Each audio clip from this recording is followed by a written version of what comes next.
di dalam kegiatan ini nanti jika ada hal-hal yang ingin ditanyakan nanti kita bisa sediakan ruang, nanti kita akan mulai dari saat ini dan kegiatan ini kita rekam.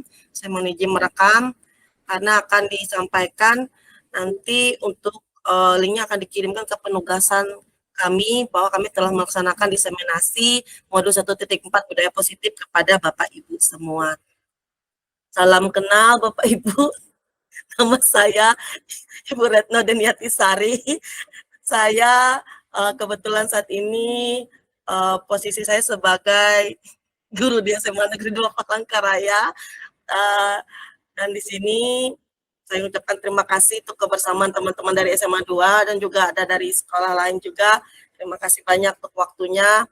Saya di sini sebagai CGP Rekognisi Angkatan 10 di bawah BPGP Jawa Timur. Dan salam bahagia, sehat semua. Dalam waktu yang sore ini, habis hujan ini, semoga materi ini bisa menjadi pencerah bagi Bapak Ibu semua. Assalamualaikum warahmatullahi wabarakatuh. Shalom, damai sejahtera, Om Swastiastu, Namo Buddhaya, salam kebajikan, Rahayu. Bapak Ibu semua, untuk kegiatan kita hari ini, kita agendanya 4 sesi, Bapak Ibu, diawali dengan pembukaan, lalu ada sosialisasi budaya positif modul 1.4 tadi, Bapak Ibu, kemudian ada sesi tanya jawab. Jadi di sesi ini nanti diberikan ruang bagi Bapak Ibu jika ada pertanyaan untuk menanyakan hal yang mungkin masih belum jelas dari saya atau mungkin hanya untuk mengkonfirmasi, kami persilahkan di sesi tanya jawab dan nanti diakhiri dengan penutup. Kita akan mengawali kegiatan kita Bapak Ibu sama 10 menit ke depan untuk pembukaan. Diawali ini pembukaannya ada penyambutan, tadi saya sudah sambut Bapak Ibu semua, kemudian kita akan ada ice breaking, nanti mohon kerjasamanya di ice breaking, kita berdoa juga nanti, lalu akan ada penyampaian tujuan pembelajaran, penyampaian skenario pembelajaran, dan juga kita akan membuat komitmen webinar sederhana, webinar kecil kita, kesepakatan kita, sehingga dalam prosesnya nanti semua akan berjalan dengan baik, dan kita semua merasa nyaman mengikuti kegiatan webinar ini. Untuk awal, seperti saya sudah sampaikan, kita akan adakan ice breaking. Untuk ice breaking ini, saya mohon bantuan satu orang yang bersedia tampil wajahnya penuh di layar, sehingga nanti teman-teman akan menebak. Jadi untuk itu saya mohon dulu, nanti saya jelaskan lebih lanjut apa yang harus dikerjakan. Kira-kira siapa yang ingin menjadi volunteernya ini, tenaga sukarelanya? Silakan angkat tangannya. Oh, tunjuk nanti kan tidak merdeka. Oh, Pak Berkat sepertinya jempol itu iya atau mau hidung Pak Berkat. Baik, kalau begitu Pak Berkat ya. Oke, ya. Terima kasih Pak Berkat, mohon izin saya pinkan di layar agar semua orang melihat.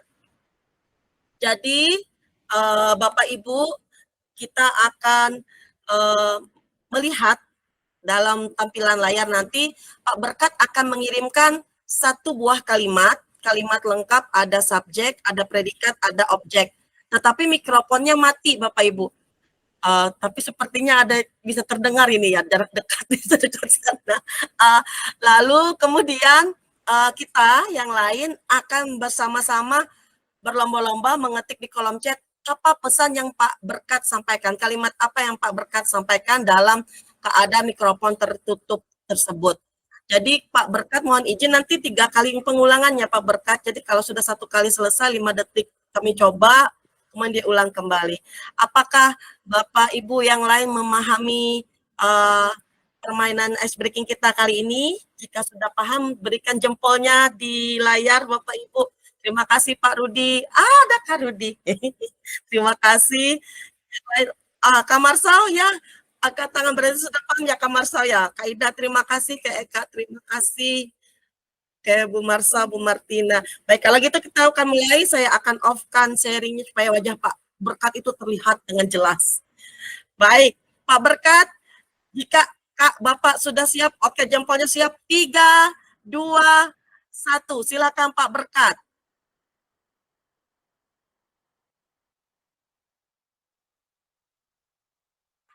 Baik.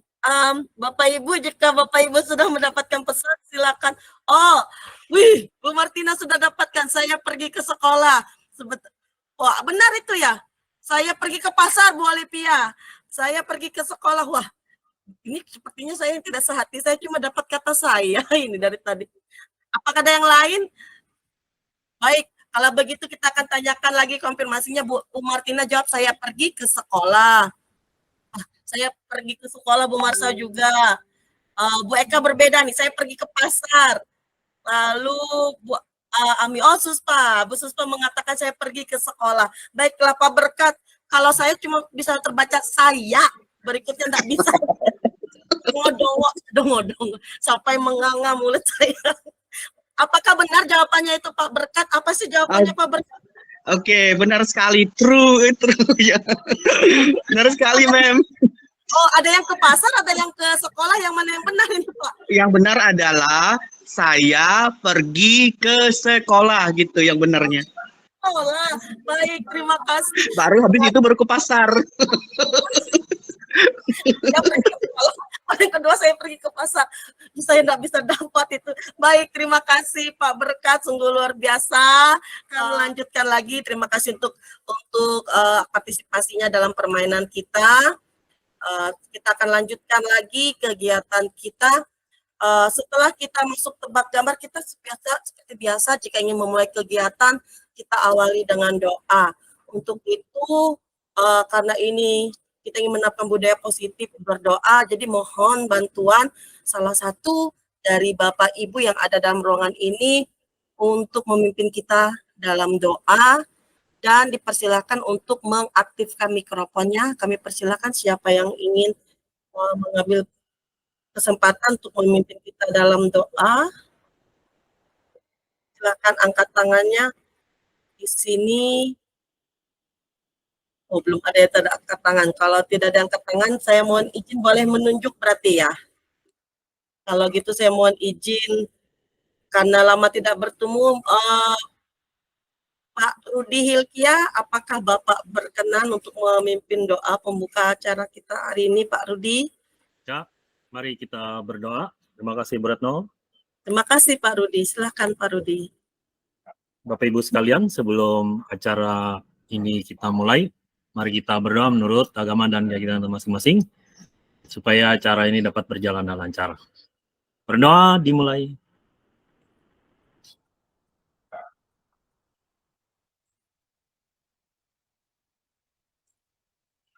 Berdoa selesai, terima kasih. Saya kembalikan kepada Bu Retno. Baik, terima kasih Pak Rudi untuk bantuannya. Kita akan lanjutkan. Jadi hari ini Bapak Ibu, tujuan pembelajaran kita di webinar kita ini, saya ingin berbagi hasil pembelajaran saya ketika mengikuti kegiatan calon guru penggerak, pendidikan calon guru penggerak di Angkatan 10 ini di bawah naungan BPGP Jawa Timur tentang budaya positif. Jadi di sini kita akan berbagi secara singkat 7 materi. Yang pertama perubahan paradigma belajar, kedua disiplin positif, ketiga motivasi perilaku manusia, keempat kebutuhan dasar, kelima posisi kontrol restitusi, 6 keyakinan kelas, dan 7 segitiga restitusi. Selanjutnya skenario pembelajaran kita, karena ini durasinya saya pasang 90 menit. Bapak Ibu tadi kita sudah lewati bersama di bagian pembuka 10 menit. Dan dalam 1 jam ke depan saya akan membagikan hasil pembelajaran kami di modul 1.4 tentang materi budaya positif. Kemudian nanti akan ada sesi tanya jawab. Di sana Bapak Ibu boleh bertanya untuk materi yang mungkin masih belum terlalu jelas dari saya, atau ingin mengkonfirmasi apa yang pemahaman Bapak Ibu, atau ingin berbagi pengalaman Bapak Ibu kepada yang lain. Di sana ada ruang kita siapkan, dan terakhir kita akan ada penutup. Di dalam penutup itu ada penguatan dan juga ada refleksi. Lalu kita ada kata penutup dan foto bersama. Ini skenario pembelajaran kita. Untuk itu kita akan langsung masuk ke sesi berikutnya, yaitu kegiatan sosialisasi. Sebelumnya kita akan masuk dulu kesepakatan di webinar Bapak Ibu. Jadi mohon izin Di sini saya menyampaikan ada 6 kesepakatan. Jika Bapak Ibu sepakat nanti kita boleh kasihkan jempol, tetapi saya akan uraikan satu persatu. Yang pertama, mohon izin Bapak Ibu untuk menyalakan kamera. Tetapi yang kedua, mohon izin karena ini kegiatannya hanya khusus untuk kegiatan pendidikan dalam grup penggerak, sehingga kami memohon untuk tidak ada perekaman kamera di, ke sesi ini, kecuali hanya dari kami yang merekam proses diseminasi budaya positif. Lalu berikutnya kami mohon bantuan Bapak Ibu untuk mematikan mikrofon selama pembelajaran berlangsung, kecuali jika ada momen nanti kami memohon izin Bapak Ibu untuk membuka mikrofon karena kita akan melanjutkan diskusi. Selanjutnya kami persilakan Bapak Ibu untuk mengangkat tangan jika ingin bertanya. Dan Bapak Ibu boleh membuat catatan-catatan yang menurut Bapak Ibu penting bagi Bapak Ibu. Dan selanjutnya dalam kegiatan ini, karena ini prosesnya dalam jaringan, mungkin akan ada gangguan teknis. Dan itu adalah hal biasa dalam sesi daring kita. Demikian yang saya sampaikan. Apakah ada ingin tambahan atau ada yang keberatan dengan kesepakatan yang saya bagikan ini? Saya berikan ruang buat Bapak Ibu untuk menanggapi. Baik, silakan Ibu Eka, mungkin akan ada yang tambahan atau bagaimana untuk kesepakatan webinarnya Bu Eka? Sepakat, Bu. Sepakat. Baik, terima kasih Bu Eka. Jadi tidak ada penambahannya. Terima kasih Pak Endar untuk kesepakatannya, Pak Rudi, terima kasih. Kalau begitu kita bisa teruskan ke kegiatan selanjutnya. Jadi kita akan masuk, terima kasih Pak Basran. Selanjutnya kita akan masuk ke sesi diseminasi modul 1.4 budaya positif. Nanti di sini juga saya akan berbagi praktik baik yang saya lakukan untuk menerapkan di budaya positif ini. Kita awali dari pertanyaan pertama. Bapak Ibu silahkan menjawab di kolom chat untuk pertanyaan pertama. Apakah Bapak Ibu sependapat? Apakah Bapak Ibu setuju jika hukuman itu dapat mendisiplinkan anak? Kami persilahkan Bapak Ibu untuk menjawab, memberikan komentar di kolom chatnya. Apakah Bapak Ibu setuju bahwa hukum itu dapat mendisiplinkan anak? Baik, Pak Berkat katakan lebih awal ya. Paling pertama, tidak setuju. Pak Berkat tidak setuju. Bagaimana dengan yang lain? Kami persilahkan. Bagaimana? Apakah baik? Pak Rudi pun mengatakan tidak setuju. Adakah yang setuju? Sepertinya pendapatnya tidak setuju semua. Kalau begitu, Pak Berkat, baik, ada Bu Hana pun mengatakan tidak setuju. Untuk ini Pak Berkat kena penjawab pertama. Pak Berkat, bolehkah mengungkapkan pendapat mengapa Bapak tidak setuju bahwa hukuman itu dapat mendisiplinkan anak, Pak Berkat? Silahkan. Mungkin diaktifkan mikrofonnya, Pak Berkat, dipersilakan untuk mengaktifkan mikrofonnya. Iya, terima kasih. Tadi ada kendala sedikit, saya pencet-pencet, timbul nggak mau dia, Mem. Suara, silakan Pak. Ini ya, Bu ya. Menurut saya, karena hukuman itu tidak memberikan suatu disiplin, karena itu adalah berpengaruh ke karakter anak. Ya, karena kalau memang kita beri hukuman itu tidak memberikan efek jerak kepada mereka, bahkan mereka memberikan satu rasa sakit hati yang mendalam. Seperti itu, Bu. Menurut pendapat saya. Baik, terima Terima kasih. kasih. Ya, berarti hukuman itu bisa membuat sakit hati ya, Pak Berkat. Iya, bikin sakit hati. Baik. Nah, ini tiba-tiba ini Pak Endar mengatakan awalnya tidak setuju, lalu tiba-tiba bimbang. Pak Endar mungkin bisa memberikan alasan mengapa kemudian Bapak agak sedikit bimbang, setuju apa tidak ya gitu. Silakan Pak Endar. Oh, enggak setuju, enggak setuju. Setuju enggak ya? Oh ya, enggak setuju gitu. Oh, sudah setuju. Oke. Baik. Berarti tidak ada ide. Alasannya boleh Pak? Silakan mungkin. Idem tadi, idem sama Pak Berkat. Wah, ternyata sehati ya.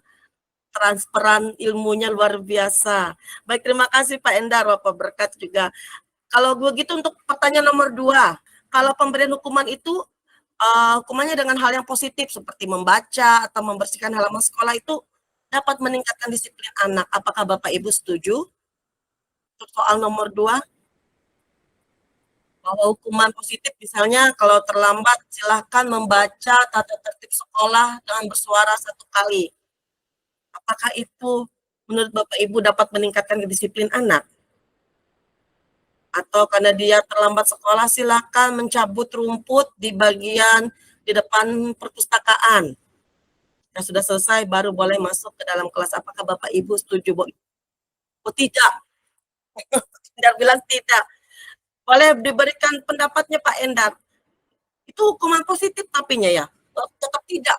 Kenapa Pak Endar?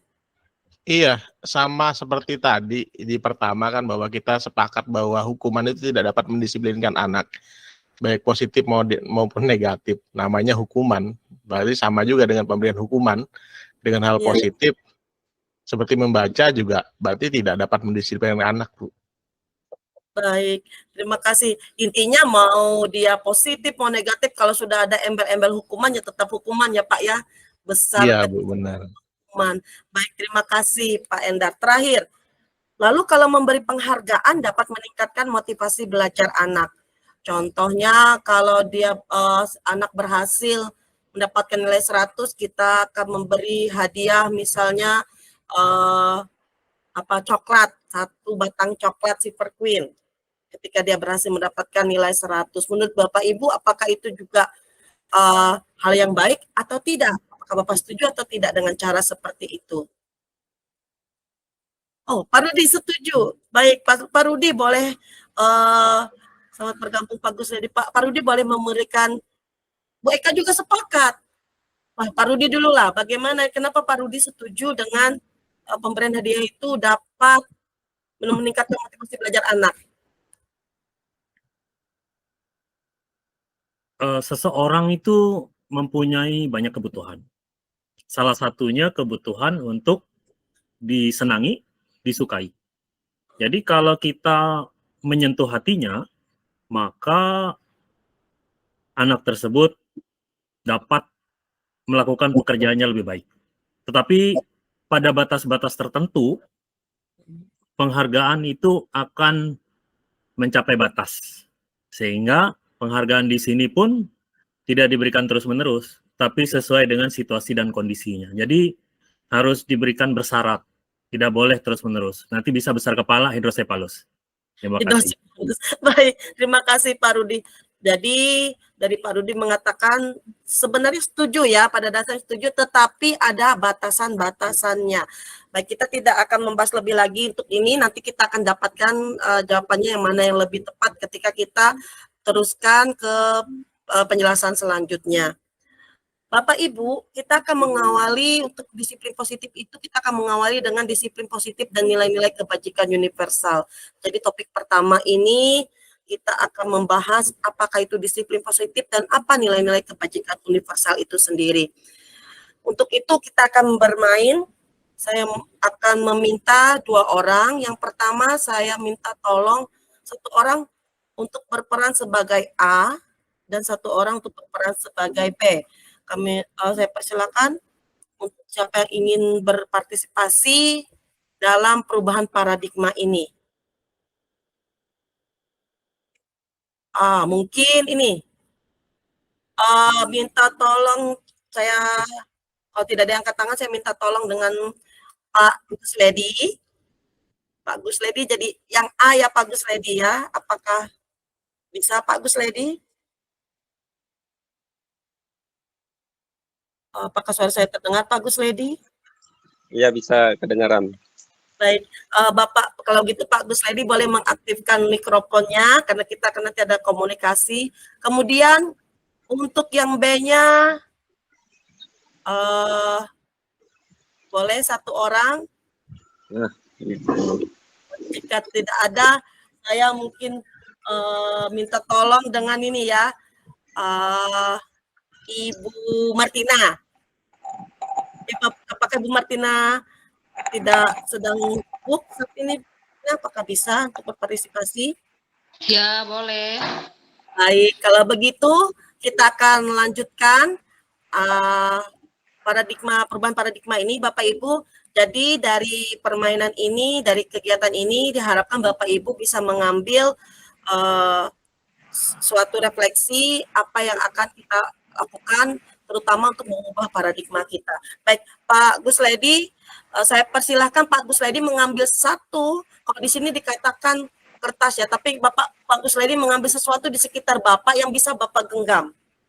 Apapun itu, entah kertas atau apapun yang menurut Bapak itu sangat berharga. Bapak nggak bisa genggam. yang bisa Bapak pegang, ya, sehingga itu tepat di genggaman Bapak. Kalau memang tidak, kalau terlalu besar Pak, boleh dari kertas ditulis apa seperti itu. Apakah sudah mendapatkan baik Bapak itu? Bapak genggam erat-erat, ya itu sesuatu berharga, tongkat emas begitu Pak ya. Lalu apa yang akan dilakukan? Yang akan dilakukan adalah sebentar nih Bapak Ibu. Yang akan dilakukan adalah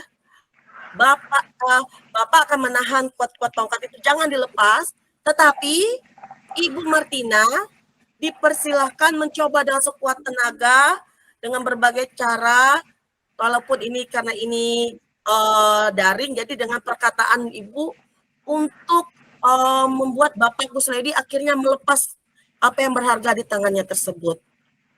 Ya, boleh dengan cara lembut, membujuk, boleh dengan mengancam, boleh dengan menghardik, tetapi kata-katanya kita silakan Ibu Martina merayu lah. Sehingga Pak Gus Ledi akhirnya bagaimana caranya melepaskan tongkat ajaibnya itu. Kira-kira Bu Martina paham? Oke, ya kalau begitu kita persilakan, durasinya hanya 2 menit ya. Oh, ayo Bu Martina dirayu Pak. Silakan Bu Martina. Saya akan diam dimulai dari sekarang 2 menit. Silakan Pak, Bu Martina. Hei Pak Gus Ledi, gimana kabarnya? Baik, Bu. Pak Gus Ledi, apa ya yang dipegang Bapak itu ya? Ini tongkat ajaib yang diberi Pak Berkat 1 tahun yang lalu. Bolehkah saya meminjam tongkatnya sebentar saja? Sementara ini nggak bisa, Bu. Ini kepercayaan dikasih sahabat teman saya Pak Berkat, jadi sementara belum bisa saya kasih. Oh, wah, jangan gitu dong, Pak Gus Ledi. Pinjam sebentar aja. Nanti ku bilang loh dengan Pak Berkat, Pak Gus Ledi itu orangnya nggak baik loh. Ayolah Pak Gus Ledi, kasih pinjamlah sebentar. Kalau saya kasih pinjam, lalu untuk apa gunanya Ibu pinjam? Gunanya Pak, saya ingin menggunakan tongkat ajaib itu untuk menguasai dunia. Nanti Pak Gus Ledi saya ajak loh menguasai dunia. Mau Pak Gus Ledi? Nanti kita kuasai Pak Berkat lagi. Oke, baik. Saya akan kasih ini, Bu. Terima kasih ya Pak ya. Selamat, kita akan menguasai dunia. Aduh, luar biasa. 2 menitnya cepat sekali ya, Bu Martina. Tidak usah pakai bentak-bentak bisa merayu Pak Gus Ledi. Kalau begitu, boleh bertanya Pak Gus Ledi, kenapa Pak Gus Ledi sampai terayu, dapat termakan rayuan Bu Martina, menguasai dunia, menghajar Pak Berkat katanya. Kenapa Biar Pak nggak Gus Ledi? lama-lama itu ceritanya, Bu. Biar cepat selesai. Cepat selesai. Jadi diberi tongkat biar selesai. Baik, terima kasih untuk partisipasinya. Iya, berarti Bu Martina sekarang sudah mendapatkan gelar baru sebagai perayu ulung, sehingga Pak Gus Ledi yang susah untuk dirayu pun bisa melepaskan tongkat ajaib pemberian Pak Berkatnya ya. Terima kasih sekali. Sehingga Pak Berkat hati-hati nanti kalau kita selesai ini dikuasai oleh tongkat ajaibnya. Jadi sungguh luar biasa, dan di sana kita bisa mendapatkan pembelajaran Bapak Ibu. Jadi tanpa hadikan pun ternyata bisa ya Pak Gus Ledi melepaskan apa yang ada di tangannya yang menurut Pak Gus Ledi itu berharga. Sebenarnya dari sini kita mendapatkan suatu pembelajaran Bapak Ibu dari permainan tadi. kita belajar untuk mengubah paradigma yang ada dalam diri kita, yaitu paradigma teori kontrol. Bahwa sebenarnya kita ini memiliki ilusi, kita bisa mengontrol segala sesuatu. Kita bisa mengontrol orang lain. Contohnya, ketika ada siswa kita, bajunya keluar, ya, seragamnya keluar, jadi langsung kita katakan, bajunya nak, hanya mengatakan begitu langsung anaknya cepat-cepat masukkan baju. Wah, dalam bayangan kita ternyata anak itu bisa kita kontrol. Lalu kita juga bisa mengontrol seseorang, contohnya dengan kritik dan membuat orang merasa bersalah. Misalnya sebagai wali kelas ya, kita ada anak kita membuat kesalahan, lalu kita katakan, bagaimana sih nak, kalau kamu berbuat kesalahan, kan jadinya saya yang dimarahin oleh kepala sekolah. Anak itu berubah karena dia merasa bersalah. Wah, itu kita merasa sudah mengontrol. Terkadang juga kita bisa merasa bisa mengontrol orang lain bahwa yang kita berikan itu adalah hal yang positif dan efektif. Bahkan kita juga bisa membuat, seperti Bu Martina tadi, bisa membuat orang dewasa seperti Pak Gus Ledi akhirnya ya sudahlah saya berikan tongkatnya, dan Ibu mempunyai hak untuk memaksa karena Ibu merasa jauh lebih senior, misalnya ya Bu Martina dari Pak Gus Ledi, sehingga akhirnya Pak Gus Ledi melepaskan tongkat itu. Tetapi semuanya itu hanyalah ilusi belaka Bapak Ibu. Jadi sama seperti permainan tadi. Pak Gus Ledi akhirnya memilih untuk membuka tangannya, melepaskan tongkat itu. Sebenarnya apakah itu karena layan Bu Martina atau karena Pak Gus Ledi sendiri yang memilih?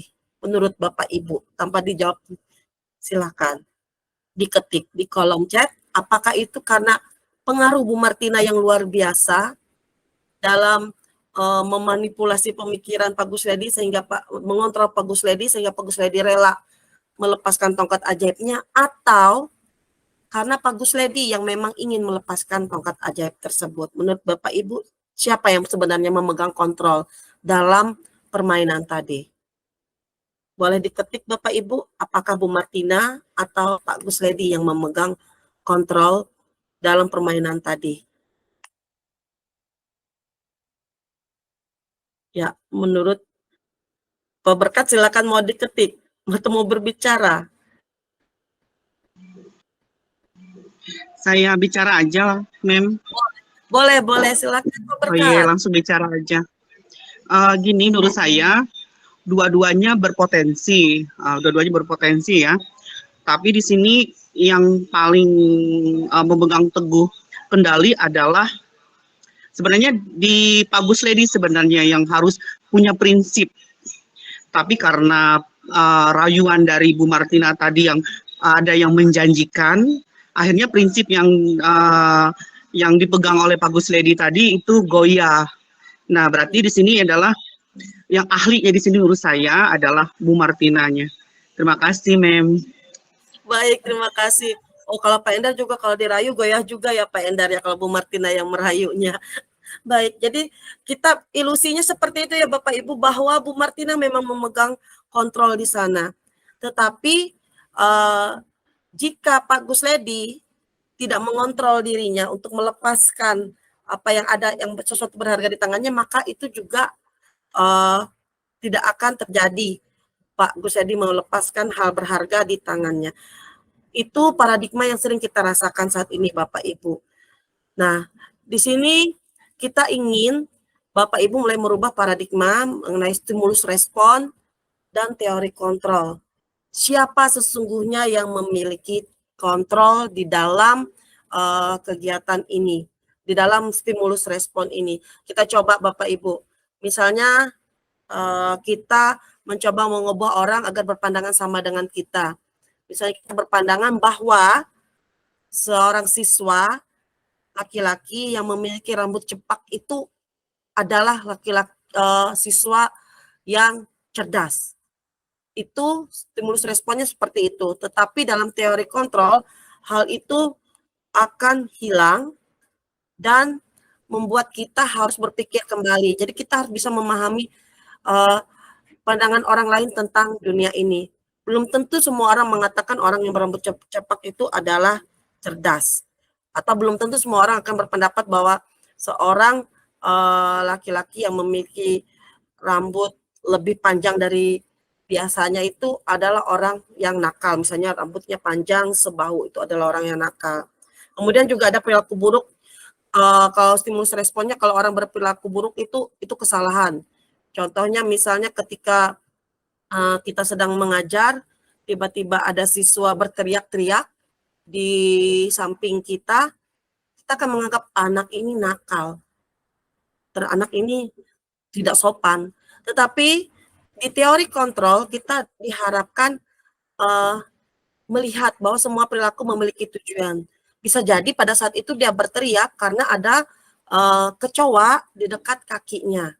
Bisa jadi anak itu berteriak karena mungkin mendapatkan kabar dia memenangkan sebuah undian sebesar 10 juta.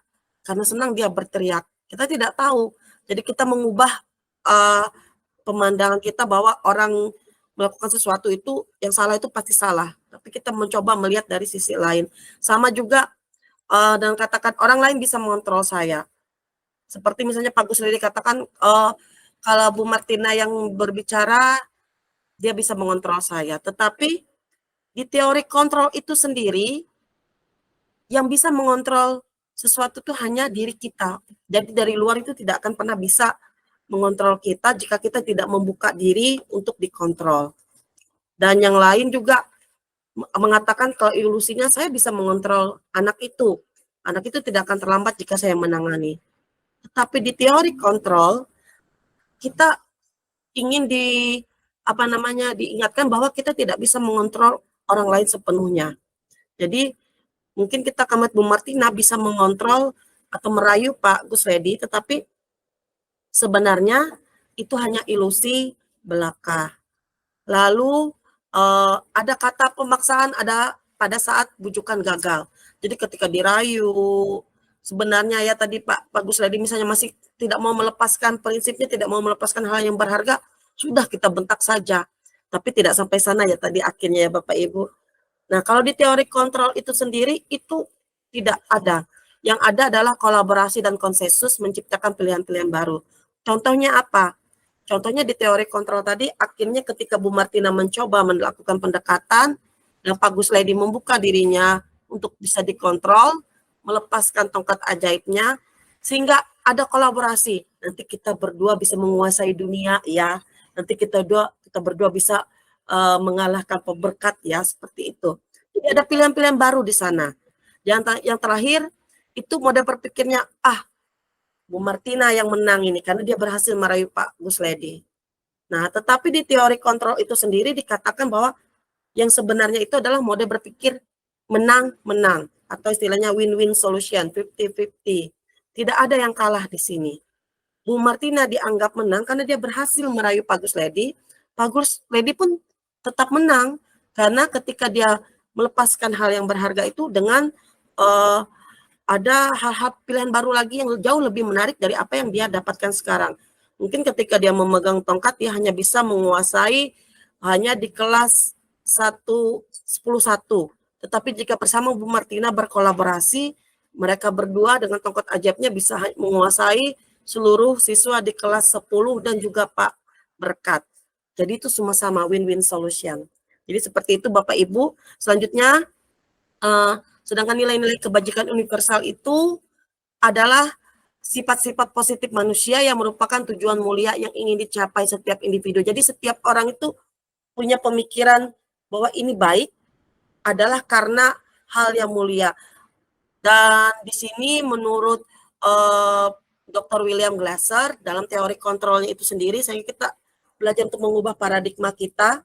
Apapun yang dilakukan oleh seorang itu pasti memiliki suatu tujuan. Dan tujuannya itu adalah yang dia yakini mulia menurut dirinya. Dan kita belajar melihat dari sudut pandangnya. Mengapa dia memilih atau mempertahankan sesuatu. Seperti itu. Lalu di saat ini kita juga akan mengena di dalam kurikulum kita yang baru sekarang ini, kita juga dikenalkan dengan nilai-nilai kebajikan, yaitu profil pelajar Pancasila, di mana dalam prosesnya kita juga menguatkannya dengan P5, kegiatan P5 proyek penguatan profil pelajar Pancasila. Yang dikuatkan apa? Kita meyakini nilai-nilai kebajikan universalnya itu ada, kalau di sini 6. Yang pertama, beriman bertawakal kepada Tuhan Yang Maha Esa dan berakhlak mulia, kemudian mandiri, bernalar kritis, berkebinekaan global, bergotong royong, dan kreatif. Itu yang menurut kita adalah nilai-nilai kebajikan di lingkungan sekolah kita, khususnya yang menerapkan kurikulum Merdeka. Kita lanjutkan Bapak Ibu, sampai di sini apakah ada pertanyaan? Jika tidak ada, maka kita akan lanjutkan. Lalu, menurut Bapak Ibu, bagaimana caranya agar nilai-nilai kebajikan universal itu bisa dimiliki oleh setiap orang?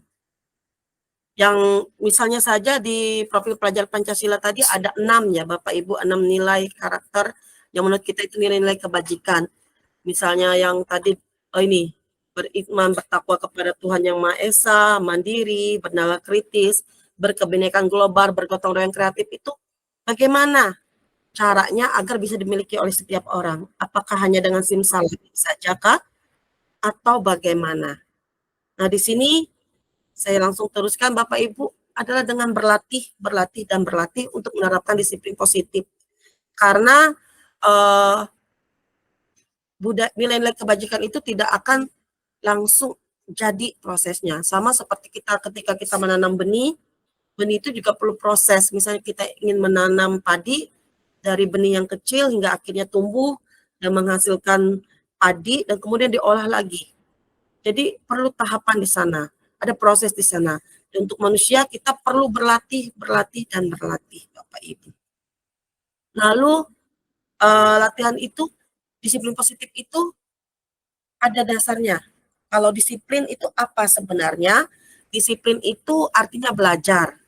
Dan ini berasal dari bahasa Yunani ya. Di sana ada murid-murid Sokrates dan Plato.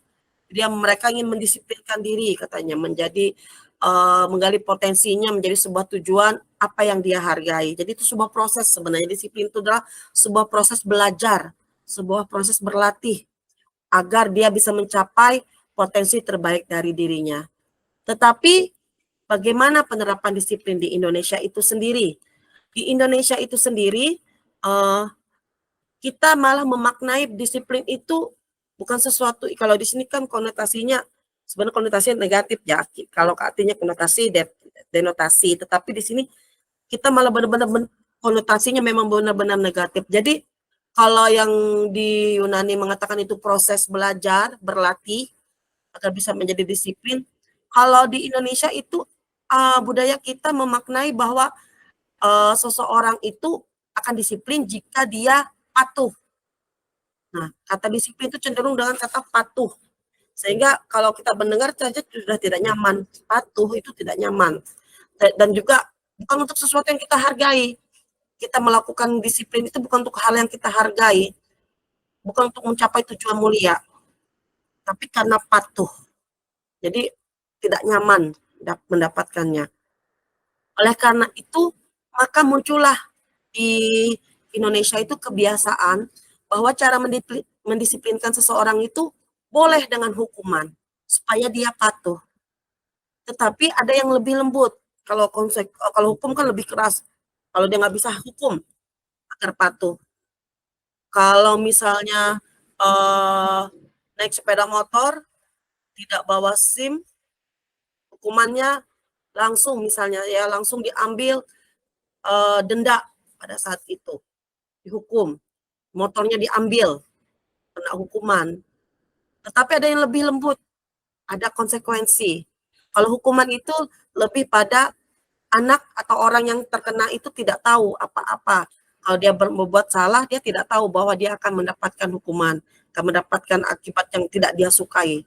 Tapi kalau konsekuensi, dia sebenarnya sudah tahu. Contohnya, sekarang misalnya razia kita tidak memakai helm.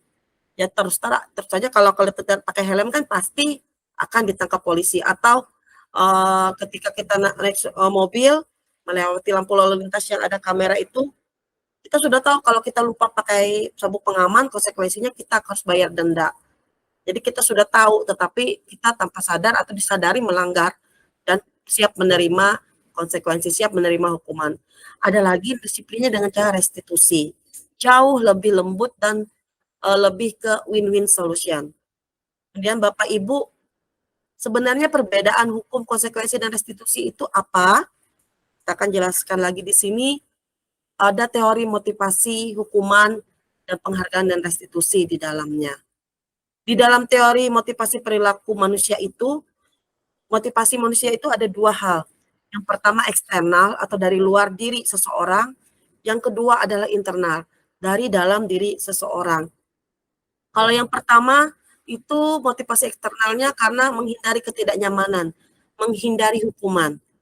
Contohnya dia akan berpikir, apa yang terjadi kalau saya tidak melakukannya? Contoh ya, yang paling utama misalnya, apa yang terjadi jika saya, seorang siswa ya, jika saya tidak menggunakan sepatu hitam di hari Senin? Apa yang akan terjadi jika saya tidak menggunakan pakaian seragam lengkap di hari Senin? Ada motivasi eksternal, oh nanti saya akan dihukum, saya akan dipisahkan barisannya. Jadi karena dia tidak ingin mendapatkan hukuman, maka dia memilih untuk menaati peraturan. Tetapi itu motivasinya bukan dari dalam diri. Motivasi tersebut muncul dari luar dirinya. Sama dengan yang kedua, di sini motivasi eksternalnya, kalau yang hukuman itu adalah negatifnya, yang ini sepertinya seolah-olah positif.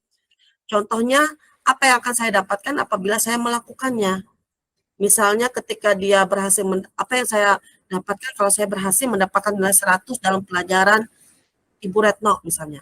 Oh, saya akan dapatkan coklat, sebatang coklat Silver Queen. Motivasinya bukan dari diri sendiri, tapi karena coklatnya itu. Nah, itu adalah dua motivasi yang berasal dari luar diri seseorang. Tetapi ada yang terakhir, motivasi internal.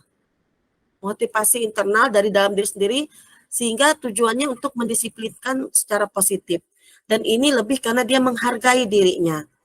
Saya akan menjadi orang yang seperti apa bila saya melakukannya. Jadi dia menghargai dirinya.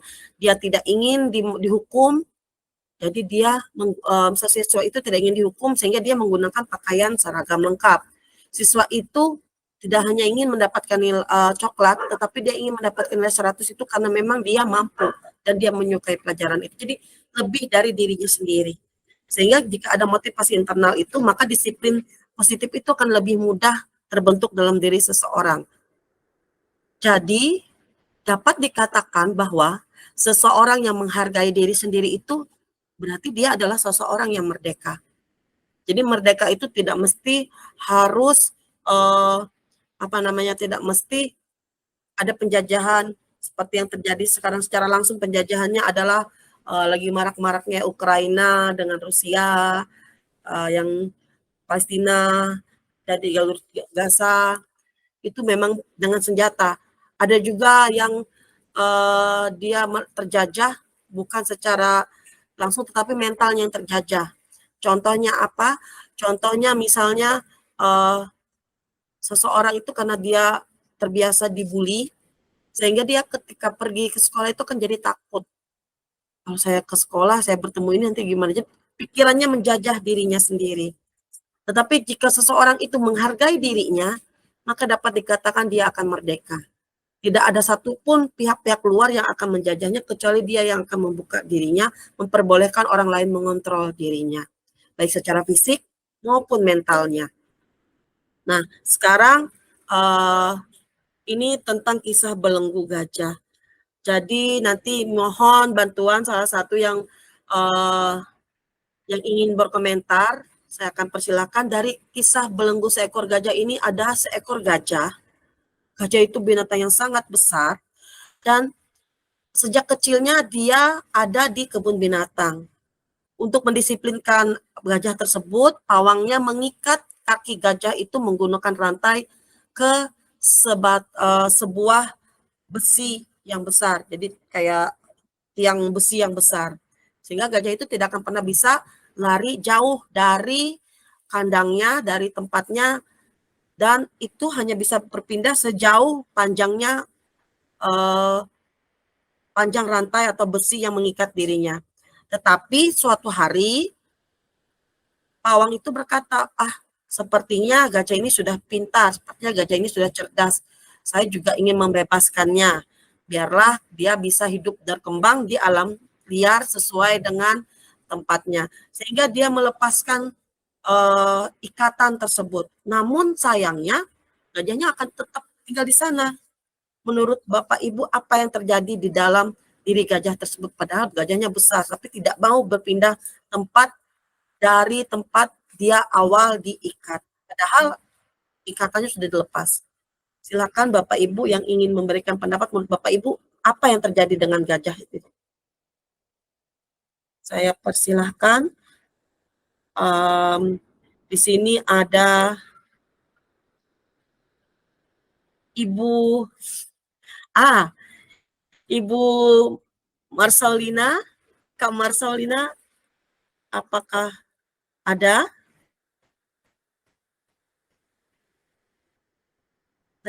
Kak Marcelina, apakah ada? Oh, ada nih.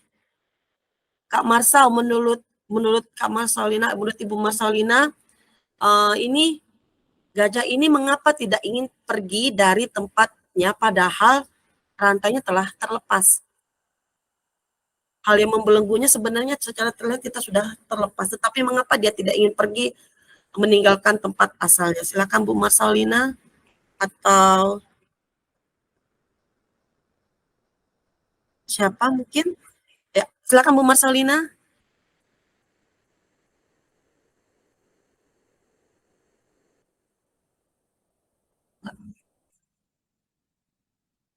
Ini sepertinya ini ya. Bu Marsal, apakah suara saya terdengar? Mungkin ada ini ya, bermasalah di mikrofonnya karena mikrofon Bu Marsal sudah aktif tetapi tidak terdengar suaranya. Saya persilakan, mungkin ada Bapak Ibu guru lain yang ingin memberikan pendapat mengapa gajah itu tidak pergi meninggal. Ya, silakan Bu Leli Yuspita. Silakan Bu Leli Yuspita.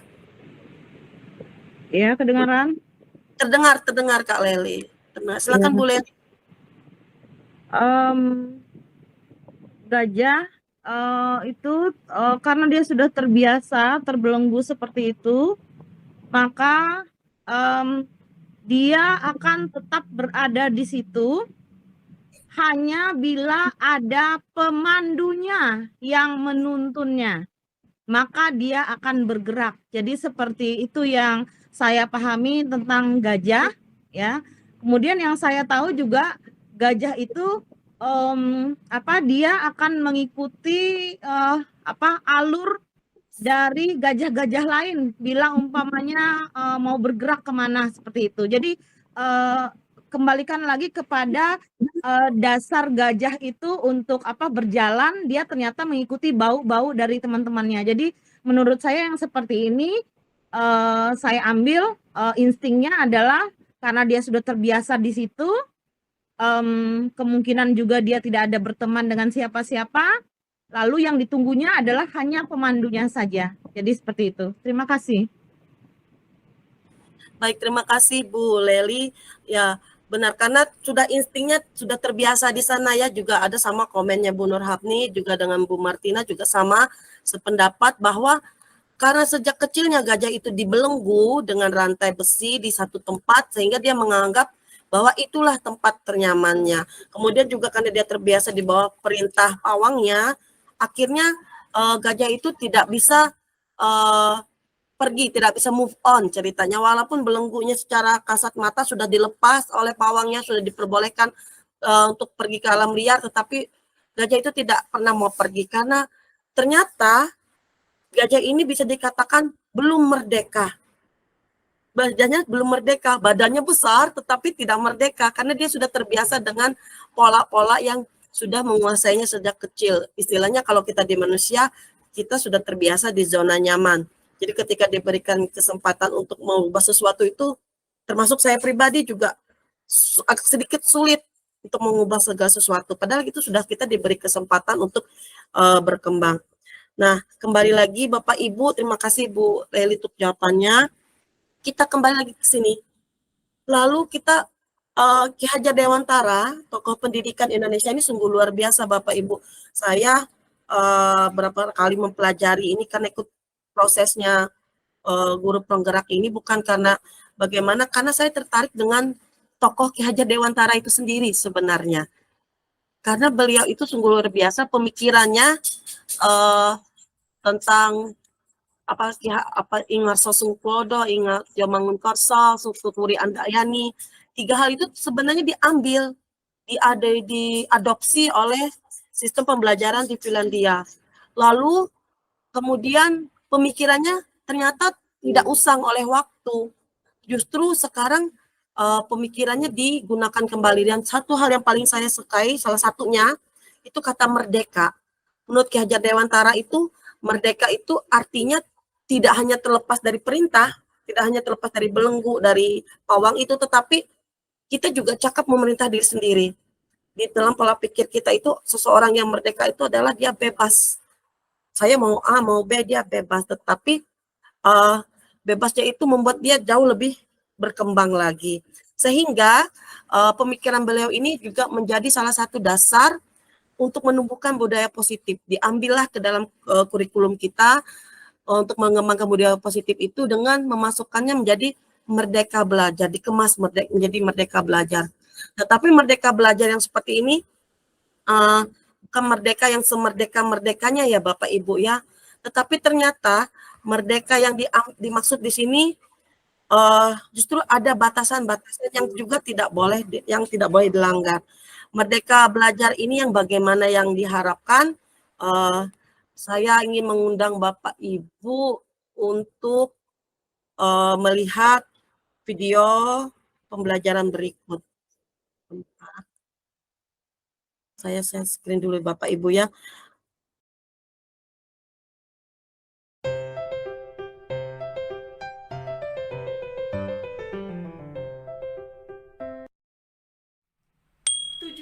Tahun Indonesia merdeka bukanlah waktu yang sekejap saja. Itu bukan hadiah dari penjajah. Ada banyak perjuangan yang harus dilalui dan salah satunya adalah perjuangan di dunia pendidikan. Ki Hajar Dewantara dan rekan-rekannya yang kita kenal sebagai tokoh-tokoh pendidikan nasional di Indonesia telah mendirikan suatu fondasi untuk transformasi pendidikan di Indonesia. Berdirinya Taman Siswa di Yogyakarta pada tahun 1922 adalah sebuah gerbang emas bangsa kita untuk memproklamirkan kemerdekaan Indonesia. Adapun konsep merdeka belajar yang dicetuskan oleh Ki Hajar Dewantara adalah suatu proses belajar yang berpusat pada kebutuhan siswa sebagai makhluk individu.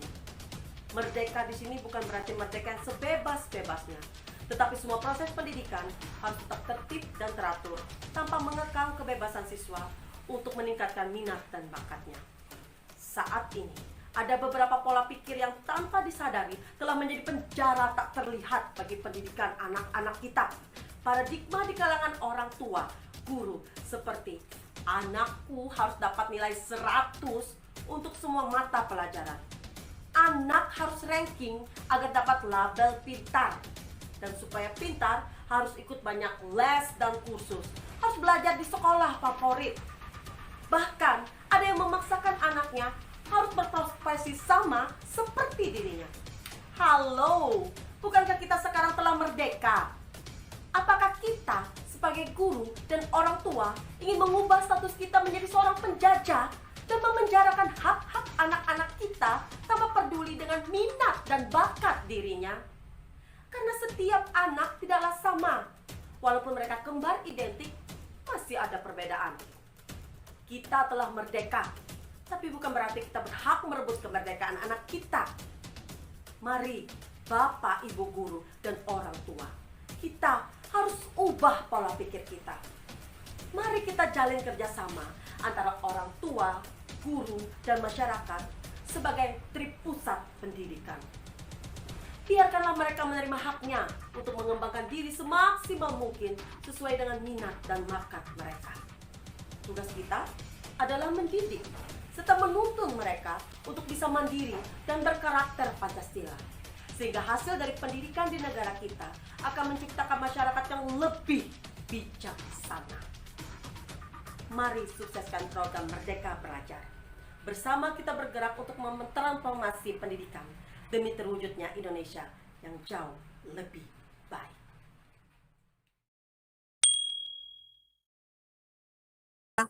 Jadi merdeka belajar itu bukan merdeka ya lalu anak itu sembarangan saja Bapak Ibu, tetapi kita menuntun mereka sehingga mereka bisa mengenali potensi diri mereka.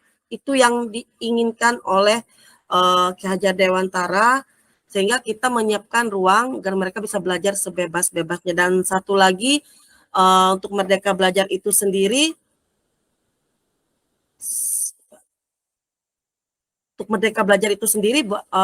diharapkan juga siswa itu tidak asal-asalan dalam belajarnya. Baik Bapak Ibu, kita akan lanjutkan. Nah, tadi kita sudah membahas bahwa disiplin itu bisa dibentuk dengan hukuman, konsekuensi, dan juga restitusi. Di sini Bapak Ibu, tadi dikatakan kalau hukuman dan konsekuensi itu berat ya. Kalau restitusi itu adalah hal yang baru, dikatakan bahwa itu adalah cara terbaik untuk mendisiplinkan seseorang. Apakah restitusi itu?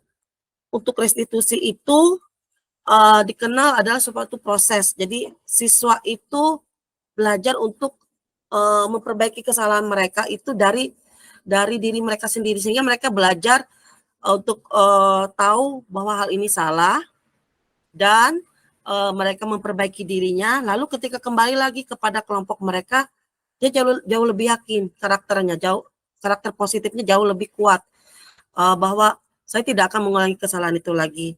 Dan juga ini juga suatu proses kolaborasi yang mengajarkan murid untuk mencari solusi untuk masalah mereka. Dan ini juga seperti dikatakan di awal, restitusi itu membantu mereka menjadi orang yang memiliki tujuan hidup yang jauh lebih mulia dan memperlakukan orang lain juga mulia dan menghargai orang lain, bahwa mereka juga mempunyai tujuan yang sama mulia dengan dirinya. Lalu juga ada ciri-ciri, ada 9 ciri secara umumnya. Di sini ciri-cirinya siswa bisa belajar dari kesalahan. Kemudian juga dia bisa memperbaiki hubungannya, bukan hanya dengan orang lain, tetapi juga hubungannya dengan diri sendiri. Karena terkadang musuh terbesar dari seseorang itu, apalagi anak-anak didik kita di usia mereka yang di SMA ini masih remaja, masih labil, itu bisa musuhnya adalah dirinya sendiri. Kemudian kita menawarkan sesuatu, bukan memaksakan sesuatu dalam restitusi. Dan menuntun anak itu untuk melihat dirinya, bahwa sebenarnya dia mampu. Jadi kita menuntun untuk melihat apa sih sebenarnya yang dia perlukan, kebutuhan dasar apa yang ingin dia capai, sehingga dia melakukan tindakan tersebut. Lalu dia juga melihat ke dirinya, cara paling baik apa yang harus saya lakukan supaya bisa mengatasi atau memenuhi kebutuhan dasar yang ingin saya capai. Kemudian juga dia fokus pada sifatnya, karakternya, bukan pada tindakannya.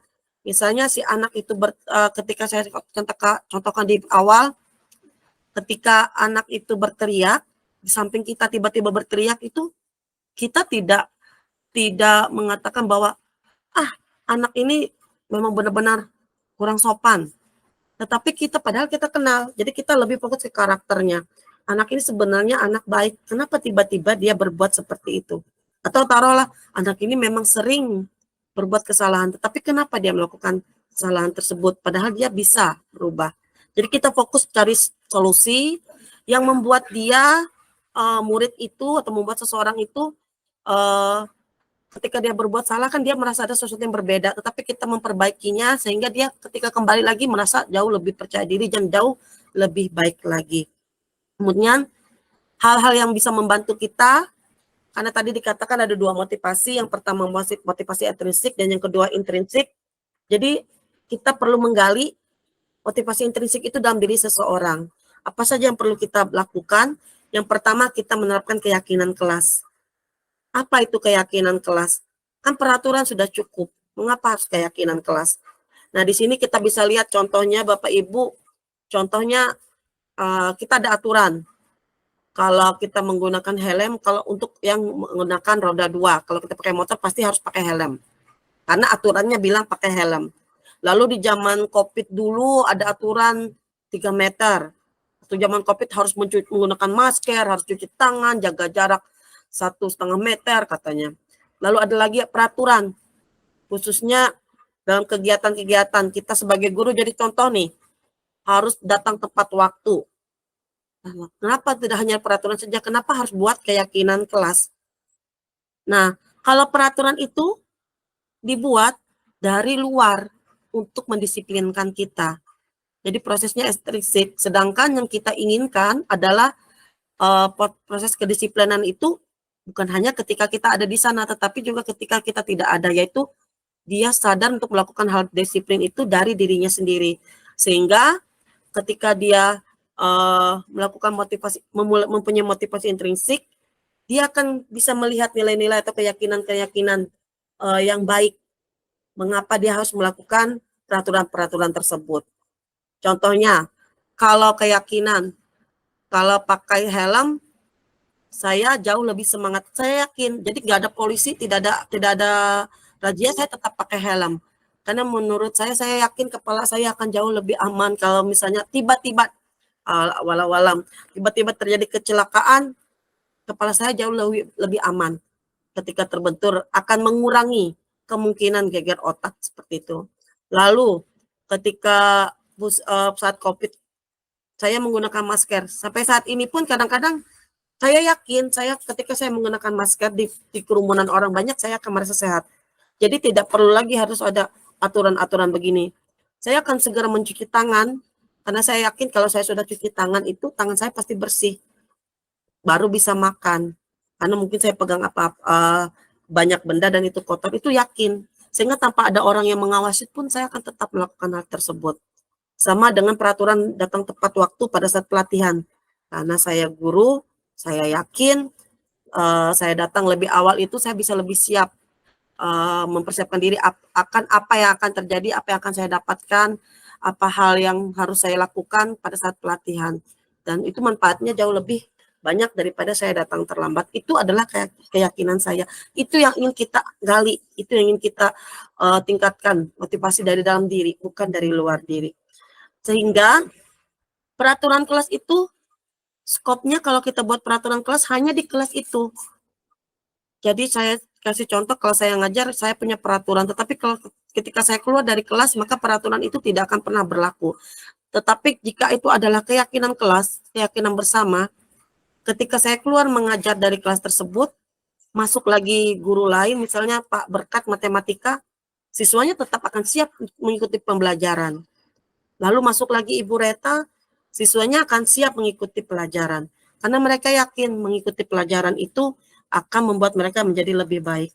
Selanjutnya, jika keyakinan kelas itu sudah berhasil ditumbuhkan, kalau peraturan kelas itu di kelas, kalau keyakinan kelas itu artinya semuanya. Kalau peraturan kelas itu dari satu pihak atau dari beberapa pihak, kalau keyakinan kelas itu dari seluruh pihak.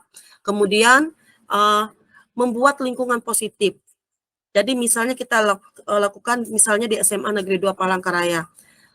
Setiap wali kelas yang ada sudah membuat keyakinan kelas, maka lingkungan di SMA 2 itu akan mulai positif. Dan ketika anak-anak kembali ke masyarakat, mereka akan menularkan sikap-sikap positif, disiplin positif tersebut kepada orang lain. Sehingga masyarakat juga akan mengikuti disiplin positif yang anak-anak kita lakukan, sehingga adalah budaya positif di dalam masyarakat. Jadi circle-nya seperti itu. Mulai dari kita yang menggerakkan anak-anak agar menyadari pentingnya mereka melakukan sesuatu untuk disiplin positif. Lalu bagaimana cara merumuskan keyakinan kelas? Caranya Bapak Ibu untuk merumuskan keyakinan kelas, di sini saya minta ini ya Bapak Ibu ya, Bapak Ibu memperhatikan ini.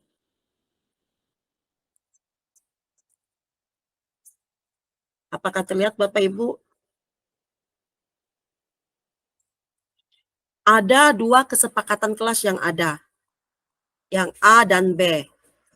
Dua-duanya adalah kesepakatan kelas yang ada di dalam kelas, aturan yang ada di dalam kelas. Tetapi menurut Bapak Ibu, kesepakatan yang kelas yang mana? Apakah A atau B yang menunjukkan bahwa itu adalah keyakinan kelas?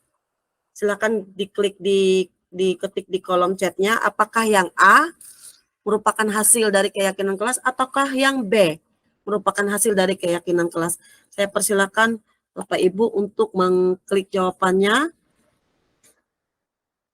Silakan diperhatikan terlebih dahulu Bapak Ibu, apakah yang A atau yang B.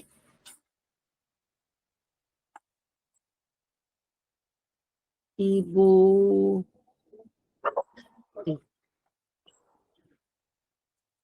Aryani, apakah suara saya terdengar?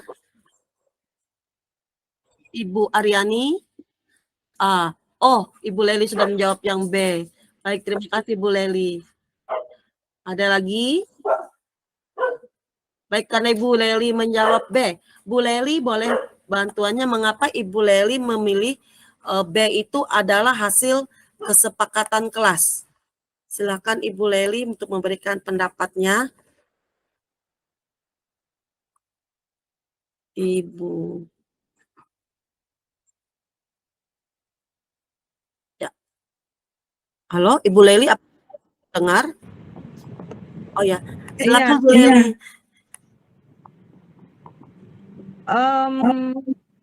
Karena ini kesepakatan kelas, berarti yang saling menyepakati di situ adalah dua pihak, yaitu guru dan siswa. Dan itu adalah hasil dari yang mana yang ingin mereka sepakati untuk dilakukan bersama-sama. Dan mungkin juga berasal dari permasalahan yang ada, dan itulah yang ingin mereka pecahkan bersama-sama dengan melakukan kegiatan-kegiatan ini. Baik, Ya, terima kasih. saling menyayangi, semangat belajar, kemudian peduli dengan teman-teman di sekitarnya.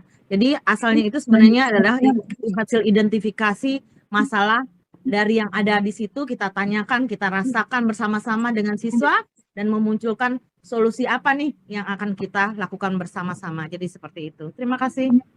Baik, terima kasih Bu Leli, benar sekali. Jadi kesepakatan kelas yang berasal dari keyakinan kelas itu adalah benar yang B, Bapak Ibu.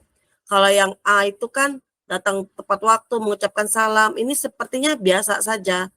Menjaga kebersihan sekolah, berdoa sebelum dan sesudah kegiatan, aktif dalam pembelajaran, dan tertib.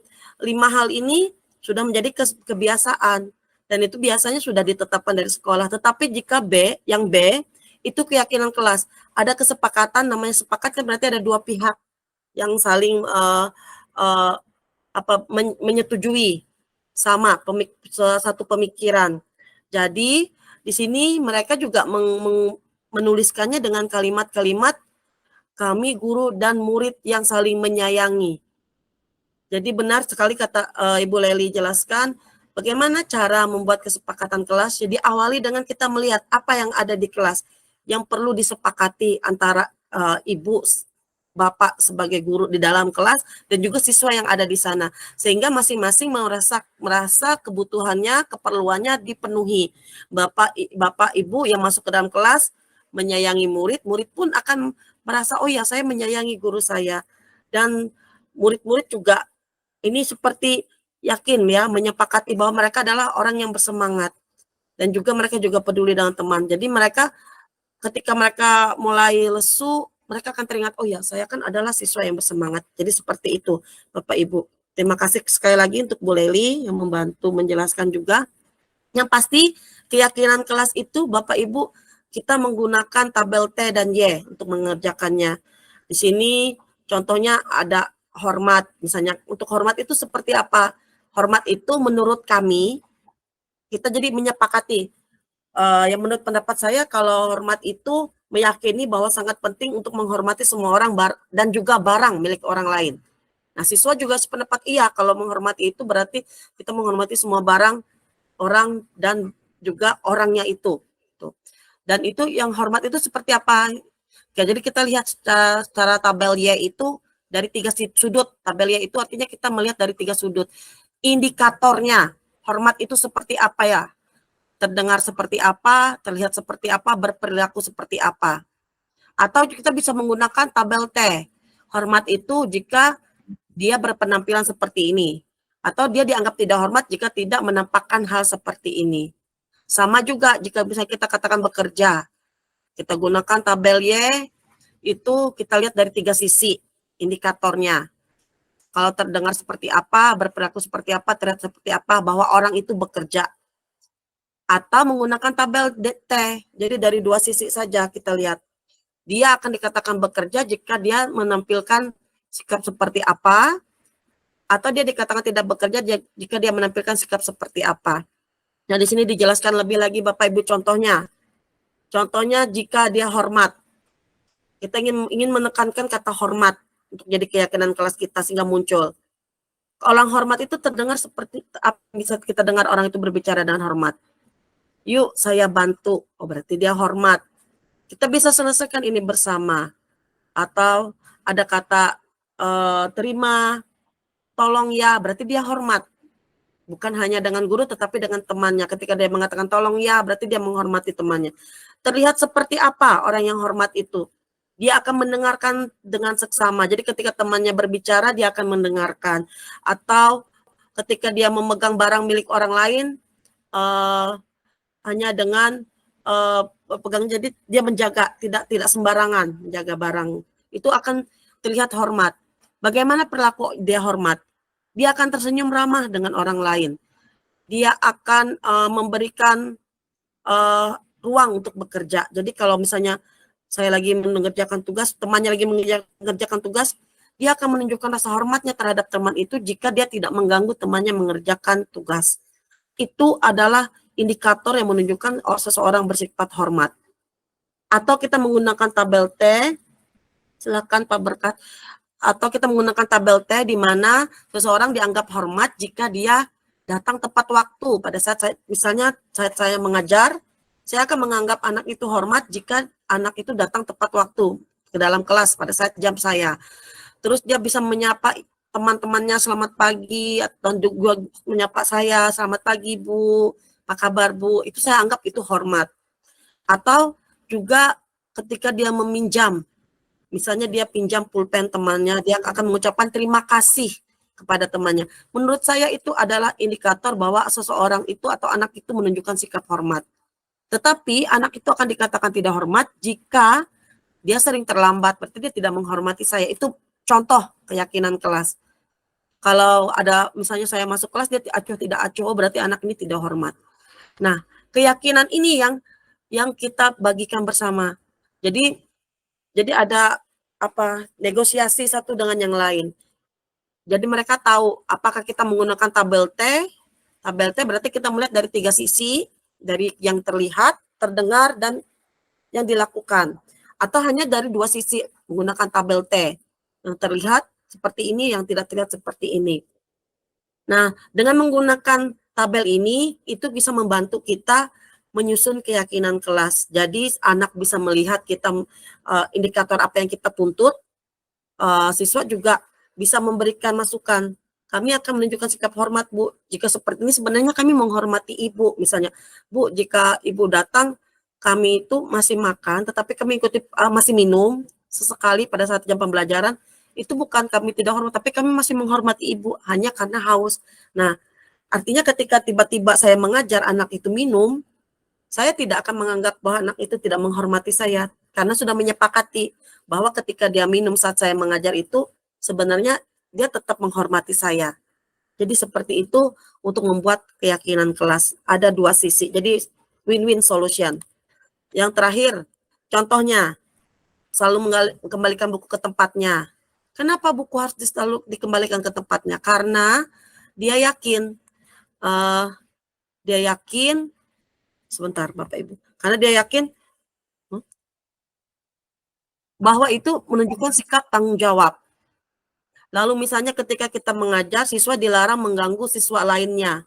Kenapa? Karena kita yakin kalau dia tidak mengganggu orang lain, maka dia menghormati orang lain.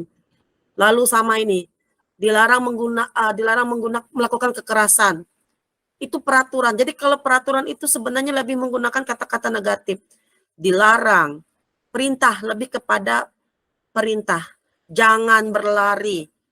Ini memerintah, gunakan masker. Jadi akan jauh lebih nyaman jika kita menggunakan keyakinan kelas dengan mengubah kalimat. Sebenarnya intinya sama Bapak Ibu, hanya perubahan frase, perubahan paradigma. Jadi kalimat yang biasanya memerintah kita ubah menjadi kalimat yang menuntun ke keyakinan kelas. Kita lanjutkan Bapak Ibu. Lalu ada istilah dihukum oleh penghargaan. Kalau kita beri penghargaan ternyata dikatakan mempunyai sikap untuk menghukum. Kenapa Bapak Ibu? Karena sebenarnya penghargaan itu menurunkan kualitas kita, kualitas anak juga.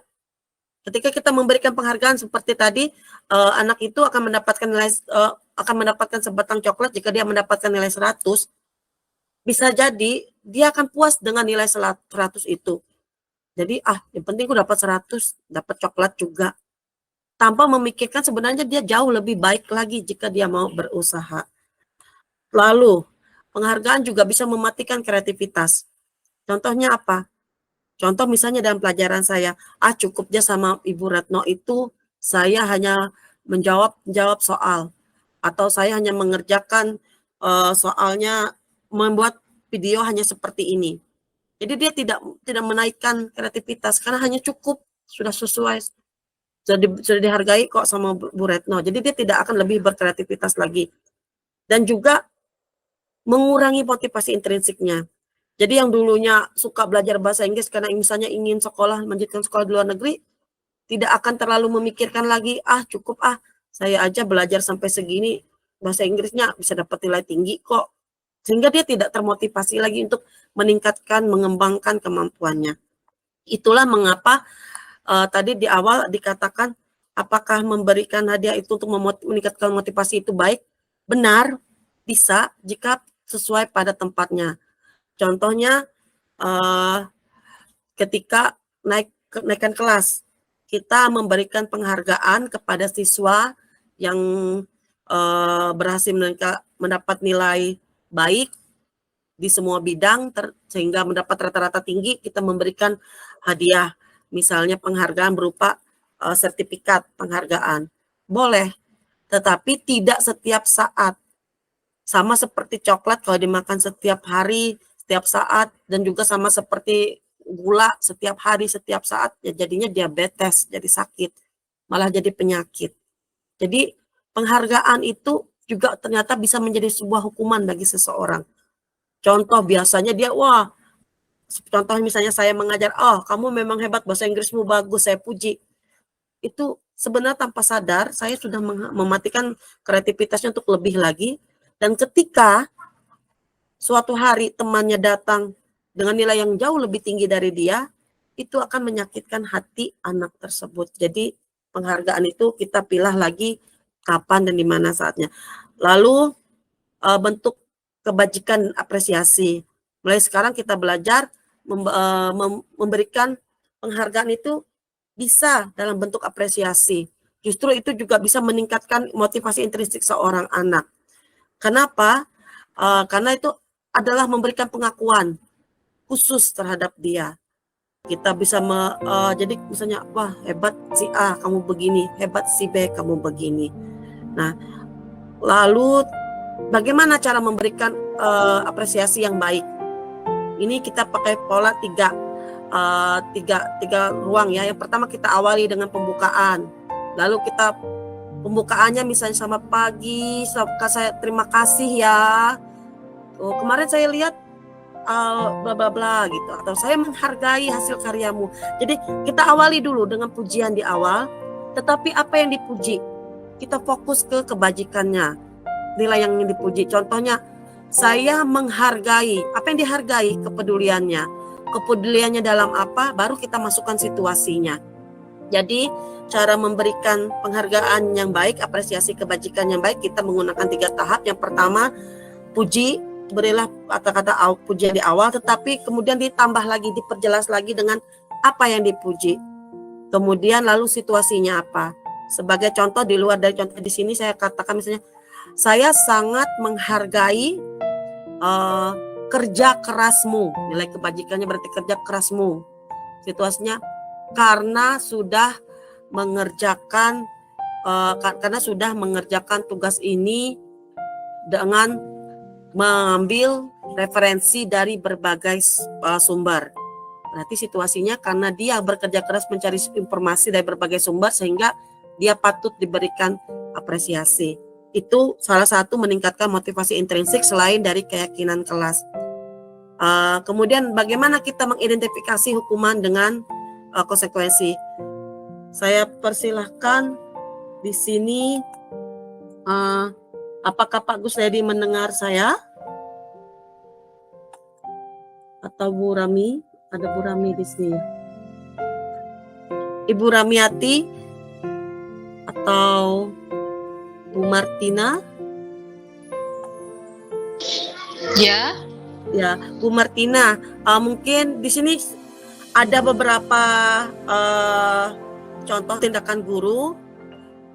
Kalau saya baca tindakan gurunya, mungkin Ibu bisa memberitahu apakah itu termasuk hukuman atau konsekuensi.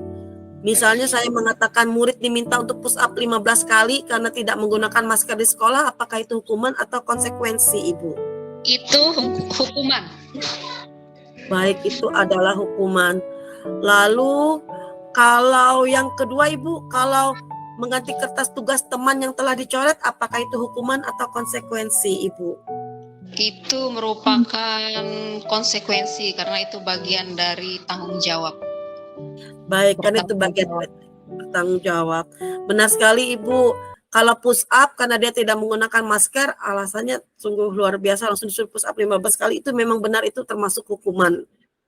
Lalu karena tidak ada tanggung jawab di sana, juga tidak ada di sana, kan itu lebih ke individunya. Tetapi kalau dia menggantikan kertas tugas teman yang telah dicoret, ya iya, itu tanggung jawab, sehingga itu menjadi konsekuensi karena dia sudah melakukan kesalahan dan dia harus menggantikan kertas yang dicoret tadi. Terima kasih Bu Martina.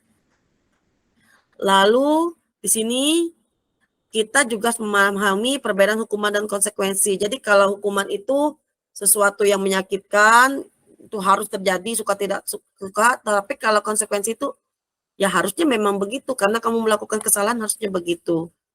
Nah, lalu sifatnya kalau hukuman lebih ke paksaan, tetapi kalau konsekuensi lebih ke stimulus atau tanggapan.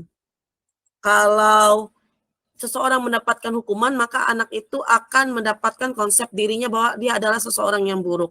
Tetapi kalau konsekuensi, dia akan mendapatkan gambaran, oh saya sudah, diri saya baik karena saya mau berubah jadi lebih baik. Berikutnya di sini ada identitas. Ternyata Bapak Ibu ketika kita memberikan hukuman, konsekuensi, restitusi, ternyata tanpa sadar kita juga memberikan label pada anak. Jadi jika kita sering memberikan hukuman, itu anak tanpa sadar akan merasa dirinya adalah identitasnya gagal. Saya adalah seseorang yang gagal. Tetapi jika kita menggunakan konsekuensi, sifatnya biasa saja. Oh ya, saya salah. Tapi kemungkinan akan terulang, akan terjadi kembali, bisa ada. Jadi sifatnya netral. Tetapi yang lebih baik, identitas sukses itu kita berikan, disiplin itu kita berikan, karena hasil dari restitusi. Itu adalah hasil yang terbaik. Karena di sana ada motivasi dari dalam diri anak itu sehingga dia bisa menjadi lebih baik. Lalu kita juga harus mengerti kebutuhan dasar manusia. Kebutuhan dasar manusia ada kasih sayang dan rasa diterima, penguasaan, bertahan hidup, kesenangan, dan kebebasan. 5 kebutuhan dasar ini sudah menjadi hak paten dari setiap orang. Bahkan saya sendiri pun juga memerlukan kasih sayang dan rasa diterima, memerlukan kesenangan, memerlukan kebebasan, memerlukan penguasaan, dan memerlukan sesuatu untuk bertahan hidup. Itu kebutuhan dasar setiap orang. Ketika kita memahami kebutuhan dasar ini, maka kita juga bisa mengerti, bisa membuka seperti di awal dikatakan, kita bisa mulai bisa merubah paradigma kita, sehingga kita memahami mengapa seseorang melakukan sesuatu. Jadi tidak langsung menghukum. Nah, di sini ada studi kasus tentang suatu kejadian ini Pak Guru ya, tapi kita skip saja. Di sini kita langsung fokus di sini, posisi kontrol. Sebagai seorang pendidik, ada baiknya kita memahami posisi kontrol diri kita. Ada 5 jenis posisi kontrol, di mana dua posisi ini membuat ini sebagai kontrol dari luar itu, sehingga membuat identitas seseorang itu jika kita melakukannya, orang lain akan merasa dirinya gagal. Tetapi jika kita melakukan 3 hal setelahnya itu, 2-nya adalah kontrol dari luar, sehingga dia jadi sukses, dan 1 kontrol dari dalam, sehingga dia menjadi sukses. Jadi Bapak Ibu, di sini ada posisinya sebagai penghukum.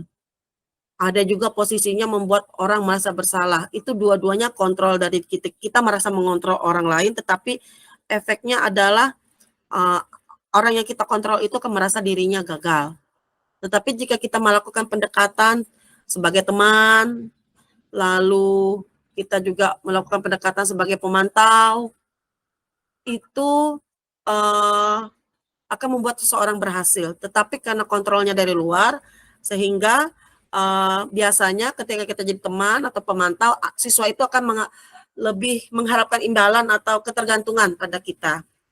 Jadi hasilnya sukses, tetapi mereka akan bergantung pada kita. Jadi ketika kita tidak ada di dekat mereka, mereka akan sedikit labil. Tetapi akan menjadi seorang anak akan menjadi sukses dan lebih menghargai dirinya sendiri ketika kita menuntun mereka menggunakan posisi kontrol manajer.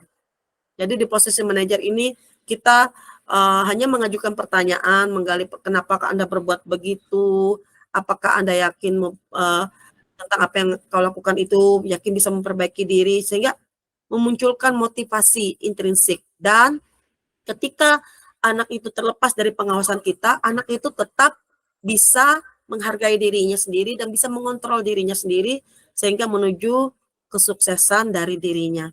Jadi di sini dampaknya ketika kita menempatkan posisi sebagai manajer, anak lebih bisa mengevaluasi diri dan mencari cara bagaimana memperbaiki diri sendiri tanpa bantuan orang lain, lebih mandiri.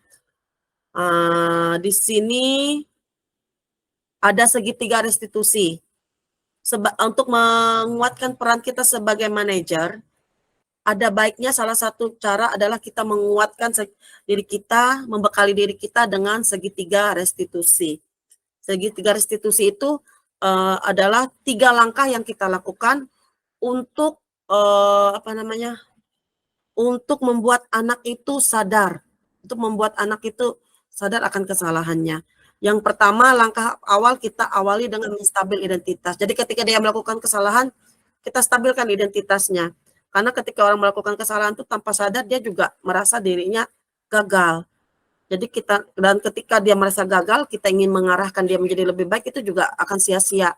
Karena tidak akan diterima, dari dirinya sendiri pun tidak siap menerima perbaikan, apalagi dari luar. Sehingga bagaimana cara menstabilkan identitas, kita bisa mulai dengan pertanyaan, dengan pernyataan, setiap orang pasti pernah melakukan kesalahan. Atau bisa kita katakan, kamu bukan satu-satunya yang pernah melakukan ini. Jadi dia merasa, oh berarti salah itu sebenarnya wajar saja. Jadi dia menstabilkan dirinya. Sehingga dia tidak merasa dirinya sangat jelek atau sangat buruk, sangat gagal karena melakukan kesalahan. Lalu kita mulai memfasilitasi kebutuhan. 5 kebutuhan dasar tadi.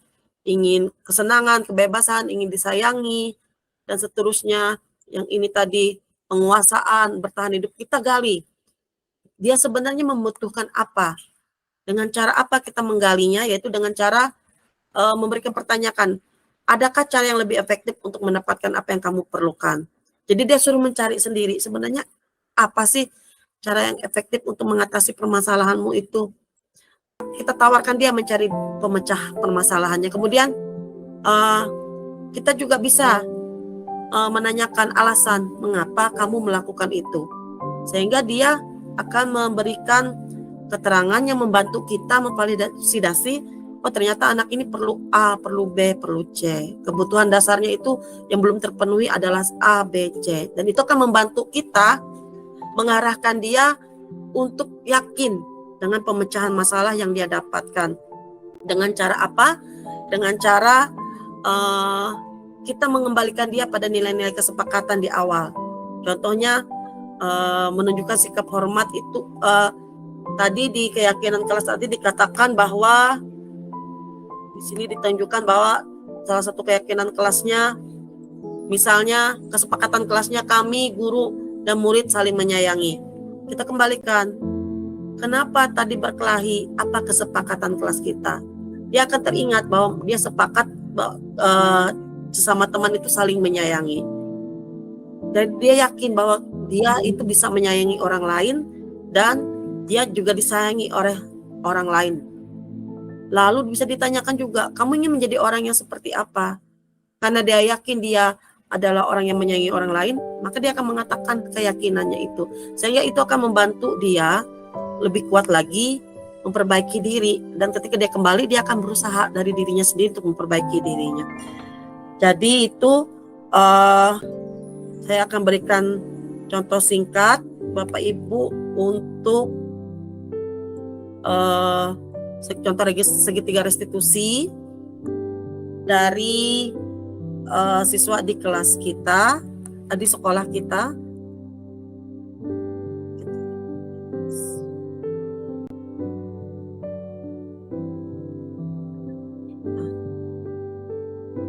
Apakah sudah terlihat Bapak Ibu?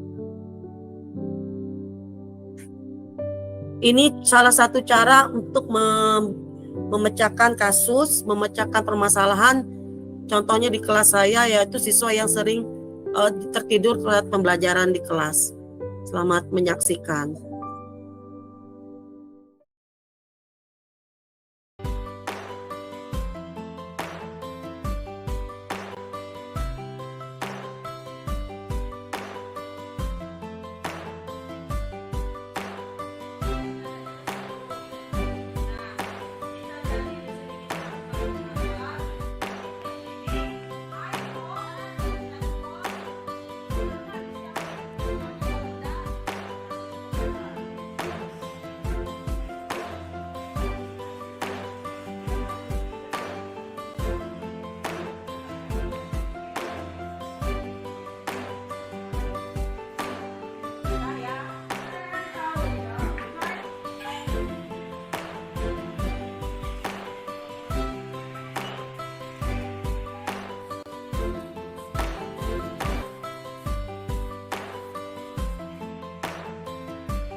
Dipanggil ke sini. Kenapa? Tidur di jam pelajaran. Oke, mengantuk ya. Itu juga sering mengantuk karena terkadang ngerjakan tugas. Tapi ini kan masih pagi, Nak. Kenapa sampai bangunnya terlambat? Gara-gara begadang. Nah, kalau sering begadang. Gara-gara sering nonton bola. Nonton bola? Jam berapa itu? Gara-gara sering tim favorit Bu. Jadi saya begadang sampai dari malam sampai subuh. Oh, sampai subuh. Lalu kalau begadang tahu apa akibatnya? Apa? Sering tidur di jam pelajaran. Konsentrasinya bagaimana? Bisa konsentrasi? Enggak.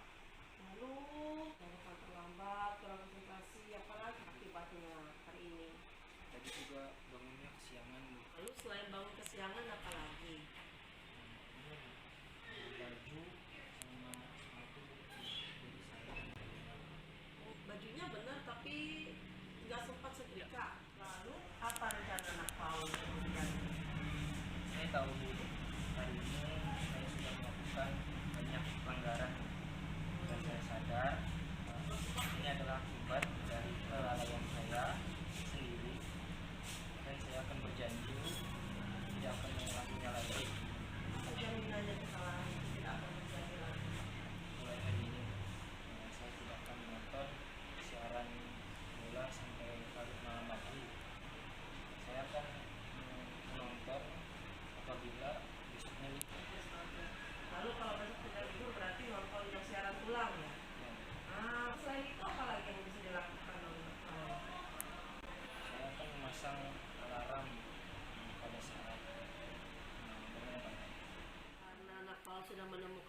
motivasinya berarti Nepal sungguh luar biasa bisa mengatasi permasalahannya. Semoga apa yang Nepal rencanakan itu benar-benar bisa diterapkan ya. Terima kasih Bu. Jadi fokus belajar dan silakan kembali. Terima kasih. Sama-sama.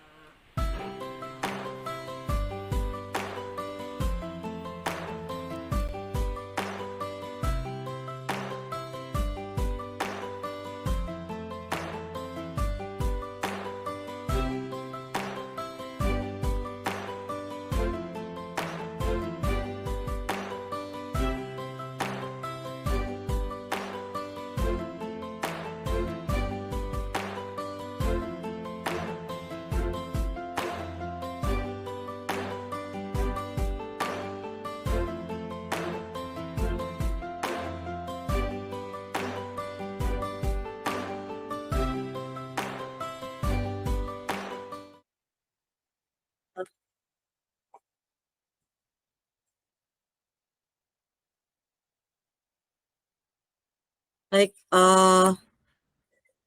itu tadi salah satu contoh saya mencoba menerapkan budaya positif, yaitu menggunakan segitiga restitusi, membuat saya mencoba untuk menggunakan posisi kontrol di sana. Jadi tidak harus menggurui, tetapi mengarahkan mereka, menuntun siswa dengan pertanyaan-pertanyaan yang membantu dia menyadari bahwa sebenarnya dia punya kualitas untuk jauh lebih baik. Baik Bapak Ibu,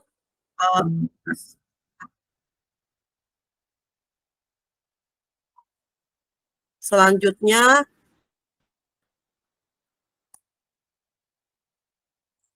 di sini kita sampai pada tahap akhir, yaitu kesimpulan untuk disiplin positif,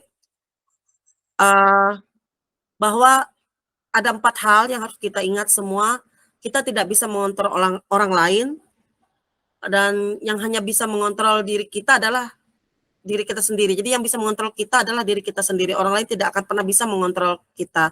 Ketika kita menyadari hal ini, maka kita adalah sosok orang yang merdeka. Sehingga jika kita tahu hal ini, kita bisa belajar mengontrol diri, menggali potensi sehingga mencapai tujuan yang mulia, yaitu menjadi seseorang yang kita inginkan berdasarkan nilai-nilai yang kita hargai.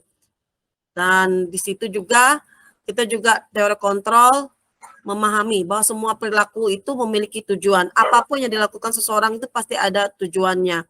Dan di situ mengapa orang melakukan sesuatu itu pasti ada motivasinya. Apakah dia motivasinya untuk menghindari hukuman, untuk mendapatkan imbalan, untuk menghargai diri sendiri, dan motivasinya untuk menunjukkan nilai-nilai kebajikan universal. Dan salah satu cara kita mengarahkan seseorang anak itu mendapatkan disiplin positifnya, meningkatkan disiplin positifnya dengan membuat keyakinan kelas. Selanjutnya juga teori kontrol itu yang baiknya adalah kita belajar menggunakan model berpikir win-win solution. Jadi bukan saya yang menang, siswa kita kalah, atau siswa kita menang, kita akan merasa kalah, tetapi kita mencoba mengambil garis tengah, yaitu sama-sama menang dan menang. Sehingga kita bisa berkolaborasi untuk menciptakan pilihan-pilihan baru yang jauh lebih baik. Dan dalam prosesnya itu kita bisa menggunakan posisi kita, ada 5 posisi kontrol yang sering muncul. Saya mengakui sering kadang-kadang ada di posisi penghukum. Awal sebelum mempelajari ini di posisi penghukum dan pembuat rasa bersalah.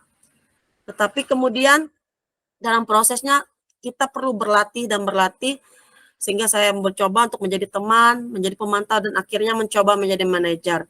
Masih berlatih. Demikian juga sangat mengharapkan Bapak Ibu juga bisa menempatkan diri, kita bisa menjadi posisi manajer, mengontrol siswa kita dengan cara senjata kita menggunakan segitiga restitusi.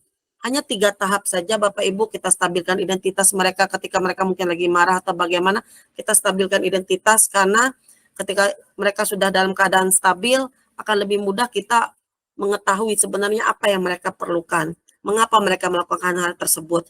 Dan ketika kita sudah mengetahui, akan lebih mudah kita menuntun mereka, sehingga mereka yakin bisa berubah menjadi lebih baik. Dan hal yang harus kita pahami juga bahwa setiap orang itu mempunyai kepentingan, kebutuhan yang berbeda. Jadi kita bisa belajar memahami pandangan orang lain, mengapa berbeda dengan pemahaman kita, karena kita melihat dari 5 kebutuhan dasar. Setiap orang ingin punya penguasaan itu bukan hanya menguasai barang atau bagaimana, tapi misalnya dalam pelajaran. Mungkin saja dia tidak terlalu ingin belajar dengan kita, tidur di kelas karena kurang paham dengan pelajaran. Atau kurangnya kasih sayang dan rasa diterima. Dan mungkin juga karena kesenangan. Karena hobi. Atau juga bisa jadi karena kebebasan. Baik, itu dari saya untuk materi hari ini. Kita akan, apakah ada hal yang ingin ditanyakan atau sudah cukup? Atau mungkin ya, Ibu Martina mungkin ada yang ingin disampaikan terkait apa yang dipelajari hari ini? Oh, ya. Baik. Oh, baik Pak Endar. Sudah tidak ada yang ditanyakan ya Pak Endar ya. Kalau gitu kita lanjut saja langsung ke tahap akhir. Di tahap akhir ini kita tidak pakai ini ya, tidak usah mengirimkan link, kita langsung saja. Mohon bantuan perwakilan, mungkin saya bisa minta tolong dengan Ibu Margareta, apakah bersedia untuk memberikan refleksi tentang perasaan apa yang Ibu dapat setelah mendapatkan materi hari ini? Faktanya ini, maaf Ibu, ini pembelajaran apa yang Ibu dapatkan hari ini? Pengalaman apa yang Ibu dapatkan hari ini? Maaf. Pengalaman apa yang Ibu dapatkan hari ini? Kemudian apakah perasaan Ibu, Bu Reta? Kemudian pembelajaran apa yang didapat dan penerapan ke depan. Rencana Ibu untuk apa yang akan Ibu terapkan ke depan setelah menerima pembelajaran ini. Ibu Margareta, apakah suara saya terdengar? Ya, terdengar dengan jelas, dengan baik. Baik, silakan Ibu untuk memberikan refleksi kita hari ini. Oke, terima kasih Bu Retno. Maaf, suara agak batuk-batuk. Tidak apa-apa. Kalau refleksi dari saya pribadi, pengalaman pertama dari materi yang Bu Retno sampaikan ini sangat luar biasa, ya, terbelenggu, kemudian menunggu untuk dituntun. Jadi pengalaman dari apa yang sudah dibagikan oleh Mem Retno hari ini menjadikan pengalaman yang luar biasa bagi saya pribadi, karena kondisi yang real ada di dalam sekolah atau dalam kita pribadi untuk mengajar di dalam kelas, yaitu pengalaman yang luar biasa bagaimana kita memberi solusi dari permasalahan anak-anak di dalam kelas, kemudian menanggapi permasalahan yang terjadi pada anak-anak dalam kelas. Karena perasaan yang saya rasakan setelah mendengar dan menyimak pemaparan yang diberikan oleh Mem Retno, senang, ya, senang karena ini adalah materi yang luar biasa tadi. Jadi apa yang tidak kita tahu, terutama saya pribadi, menjadi tahu kiat-kiat apa yang harus nanti dilakukan, strategi apa yang akan dilakukan di saat pembelajaran di dalam ataupun di luar kelas. Kemudian dalam pembelajarannya sendiri, ini ada 4 ya Mem ya, pembelajaran penerapan ke depannya. Dalam pembelajarannya, jadi kita semakin tahu strategi itu tadi, bagaimana menghadapi kondisi yang terjadi di dalam kelas ataupun di luar kelas, baik kepada peserta didik kita, juga kepada kita pribadi. Misalnya kalau ada permasalahan di luar, bagaimana kita menyikapinya, kemudian menjadi orang yang lebih profesional di dalam profesi kita, sebagai untuk melaksanakan tupoksi kita yang sesungguhnya. Kemudian penerapan saya ke depan setelah melaksanakan, setelah mengikuti kegiatan yang Mem sampaikan hari ini, akan mencoba menerapkannya pada kelas saya pribadi sesuai dengan tupoksi saya. Itu, Mem. Terima kasih, Mem. Baik, terima kasih banyak Ibu Margareta untuk refleksinya kali ini. Jadi perwakilan dari Ibu Margareta, saya sangat berharap apa yang saya bagikan ini, yang saya dapatkan bisa menggerakkan Bapak Ibu semua untuk mulai dari diri kita, mengubah paradigma kita, dan kita belajar bersama-sama untuk memposisikan diri kita menjadi posisi guru yang berperan sebagai manajer, sehingga siswa-siswi kita bisa menjadi siswa yang punya potensi yang luar biasa, bisa mengembangkan dirinya menjadi versi terbaik dirinya masing-masing. Dan untuk penguatan Bapak Ibu, saya pribadi ingin Bapak Ibu lebih menggali diri bagaimana kita bisa memuji orang lain untuk mengawalinya.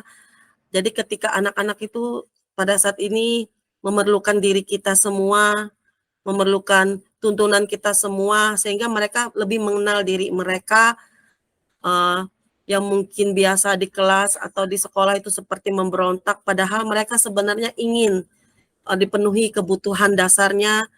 Mari kita bersama menuntun siswa-siswi kita, sehingga ketika mereka berhasil menjadi versi terbaik mereka, menjadi siswa yang memiliki profil pelajar Pancasila, maka mimpi untuk menuju gerbang emas Indonesia Merdeka tetap jaya.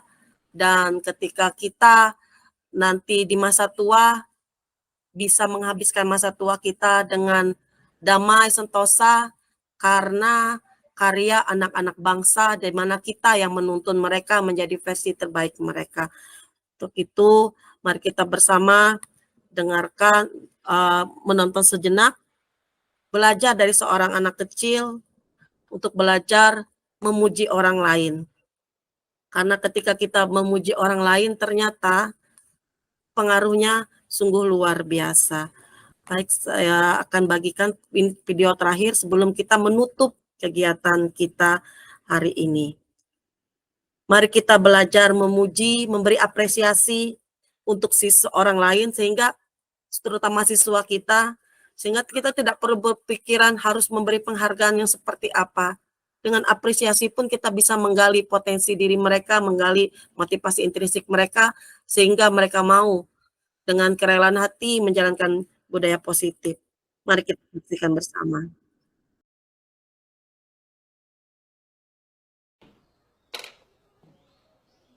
자, 오늘부터 이 학급 친구들과의 우정을 돈독히 하자는 의미에서 칭찬합시다라는 시간을 갖기로 하자. 지금부터 내가 이름을 호명하면 그 친구의 어떤 점이 칭찬할 만한지, 뭐 좋은지, 예쁜지, 멋있는지 뭐든 다 하나씩 얘기해주면 돼. 어때? 쉽지? 네! 자, 그럼 첫 번째로 우리 태권이 어떤 점이 착할까? 먹을 거 잘 사줘요. 오, 태권이 이름 되면 태권도장 2만 원 할인돼요. 진짜? 우와, 태권아, 나도 태권도 나. 네. 잘했어. 자, 다음은 우리 민이는 어떤 점이 착할까? 미니 아빠가 돈 많이 벌어서 놀러 가면 치킨도 사줘요. 웃는 것도 예쁘고 마음씨도 착해요. 너 민이 좋아하는구나. 얘들아, 다 같이. 자, 그럼 다음은 소영이.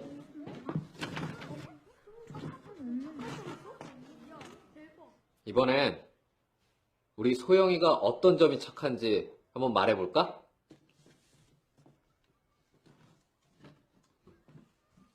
왜? 없어? 꼭 착한 점만 말해야 돼요? 나쁜 점은 많이 하는데.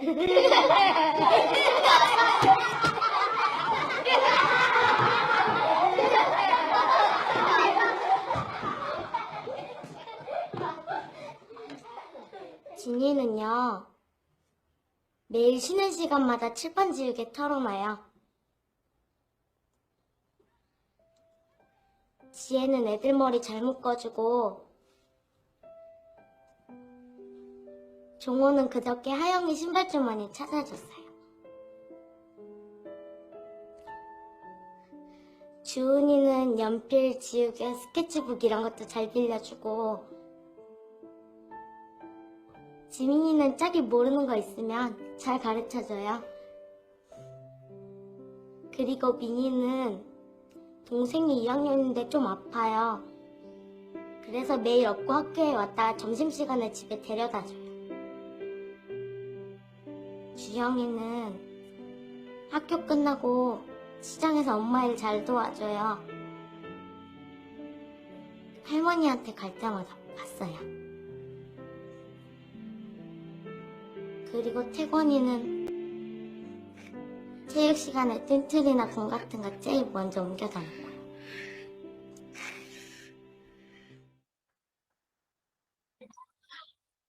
Baik, Bapak Ibu. Baik, Bapak Ibu. Itu tadi video penutup bahwa sebenarnya setiap orang itu perlu pujian. Bahkan hal terkecil seperti tadi seorang anak harusnya dia yang menerima pujian, tetapi tidak ada satupun yang bisa melihat kebaikan dirinya. Akhirnya anak tersebut mulai dengan memuji teman-temannya. Hal kecil yang tidak dilihat orang lain. Contohnya teman yang pertama selalu menghapus papan tulis ketika jam istirahat. Hal kecil tetapi sebenarnya menunjukkan bahwa dia memperhatikan kebersihan untuk kelas, mempersiapkan kelas untuk pelajaran berikutnya. Dan pujian-pujian lainnya. Sehingga berkaca dari anak kecil tersebut, kita sebenarnya jauh lebih bisa karena kita punya usia yang lebih dan kita punya pengalaman yang lebih, dan kita bisa melihat anak-anak kita sebenarnya memerlukan kita untuk melihat sisi baik dari diri mereka. Dan itulah mengapa Bapak Ibu sangat diperlukan keberadaan Bapak Ibu semua dengan belajar bersama menepati posisi kontrol sebagai manajer. Kita menuntun anak-anak kita menggali motivasi intrinsik di dalam diri mereka sehingga mereka sadar bahwa mereka adalah orang yang berharga, orang yang benar-benar diharapkan untuk bangsa, yang membuat bangsa Indonesia tetap ada hingga lebih dari 100 tahun Indonesia merdeka, dan membuat Indonesia tetap ada sehingga kita bisa menutup mata pada akhirnya di Indonesia. Itu saja dari saya hari ini.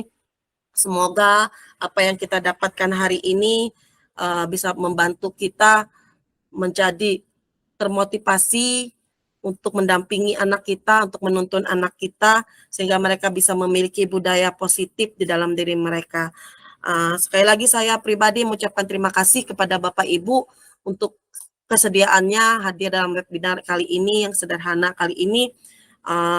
Mungkin di lain waktu kalau kita bisa sering berdiskusi, dan saya juga memohon maaf apabila ada banyak hal-hal yang kurang berkenan selama prosesnya, dan mungkin ada beberapa hal yang salah itu mohon dimaafkan. Sekali lagi terima kasih untuk kebersamaannya.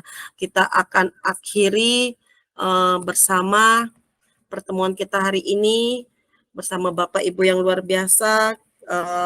Kita berdoa agar apa yang kita terima ini tidak terbuang dengan sia-sia. Karena ada di depan saya Bu Martina. Apa Bu Martina? Oh, ada Ibu Firna ya tadi tepuk tangannya. Ibu Firna, apakah boleh membantu kita untuk mengakhiri dengan doa, lalu kita langsung, silakan Bu Rami foto bersama. Silakan Bu Firna untuk pimpin kita dalam doa. Mana Bu Firna tadi? Oh, halo Bu Firna, apakah suara saya terdengar? Oh, iya. Silakan untuk doanya Bu Firna, seperti Pak Rudi tadi. Oh, lagi gladi bersih ya. Kalau begitu Bu Martina saja. Baik, terima kasih informasinya Bu Firna.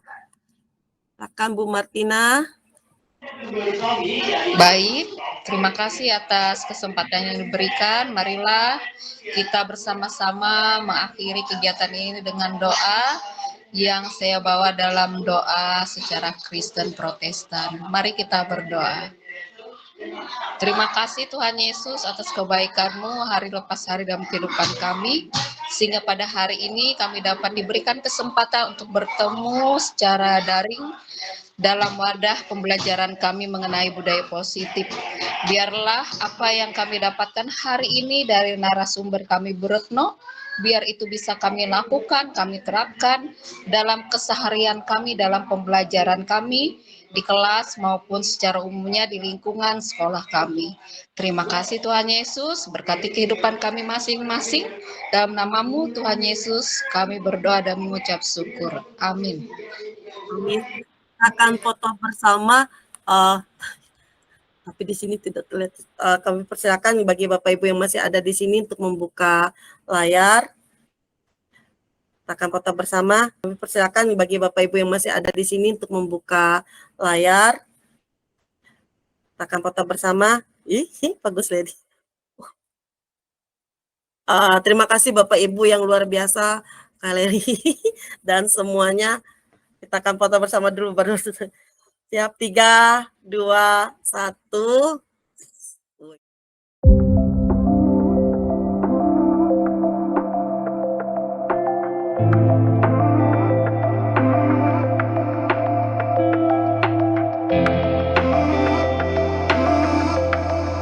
Terima kasih Bapak Ibu. Sekali lagi saya ucapkan terima kasih untuk kebersamaannya. Semoga Bapak Ibu semua semakin bersemangat ketika kembali ke sekolah. Mari kita bersama saling bahu-membahu belajar menempati posisi kontrol sebagai manajer, dan kita bisa mengelola, memanajemen anak-anak kita menjadi orang yang luar biasa. Terima kasih sekali lagi dan selamat sore.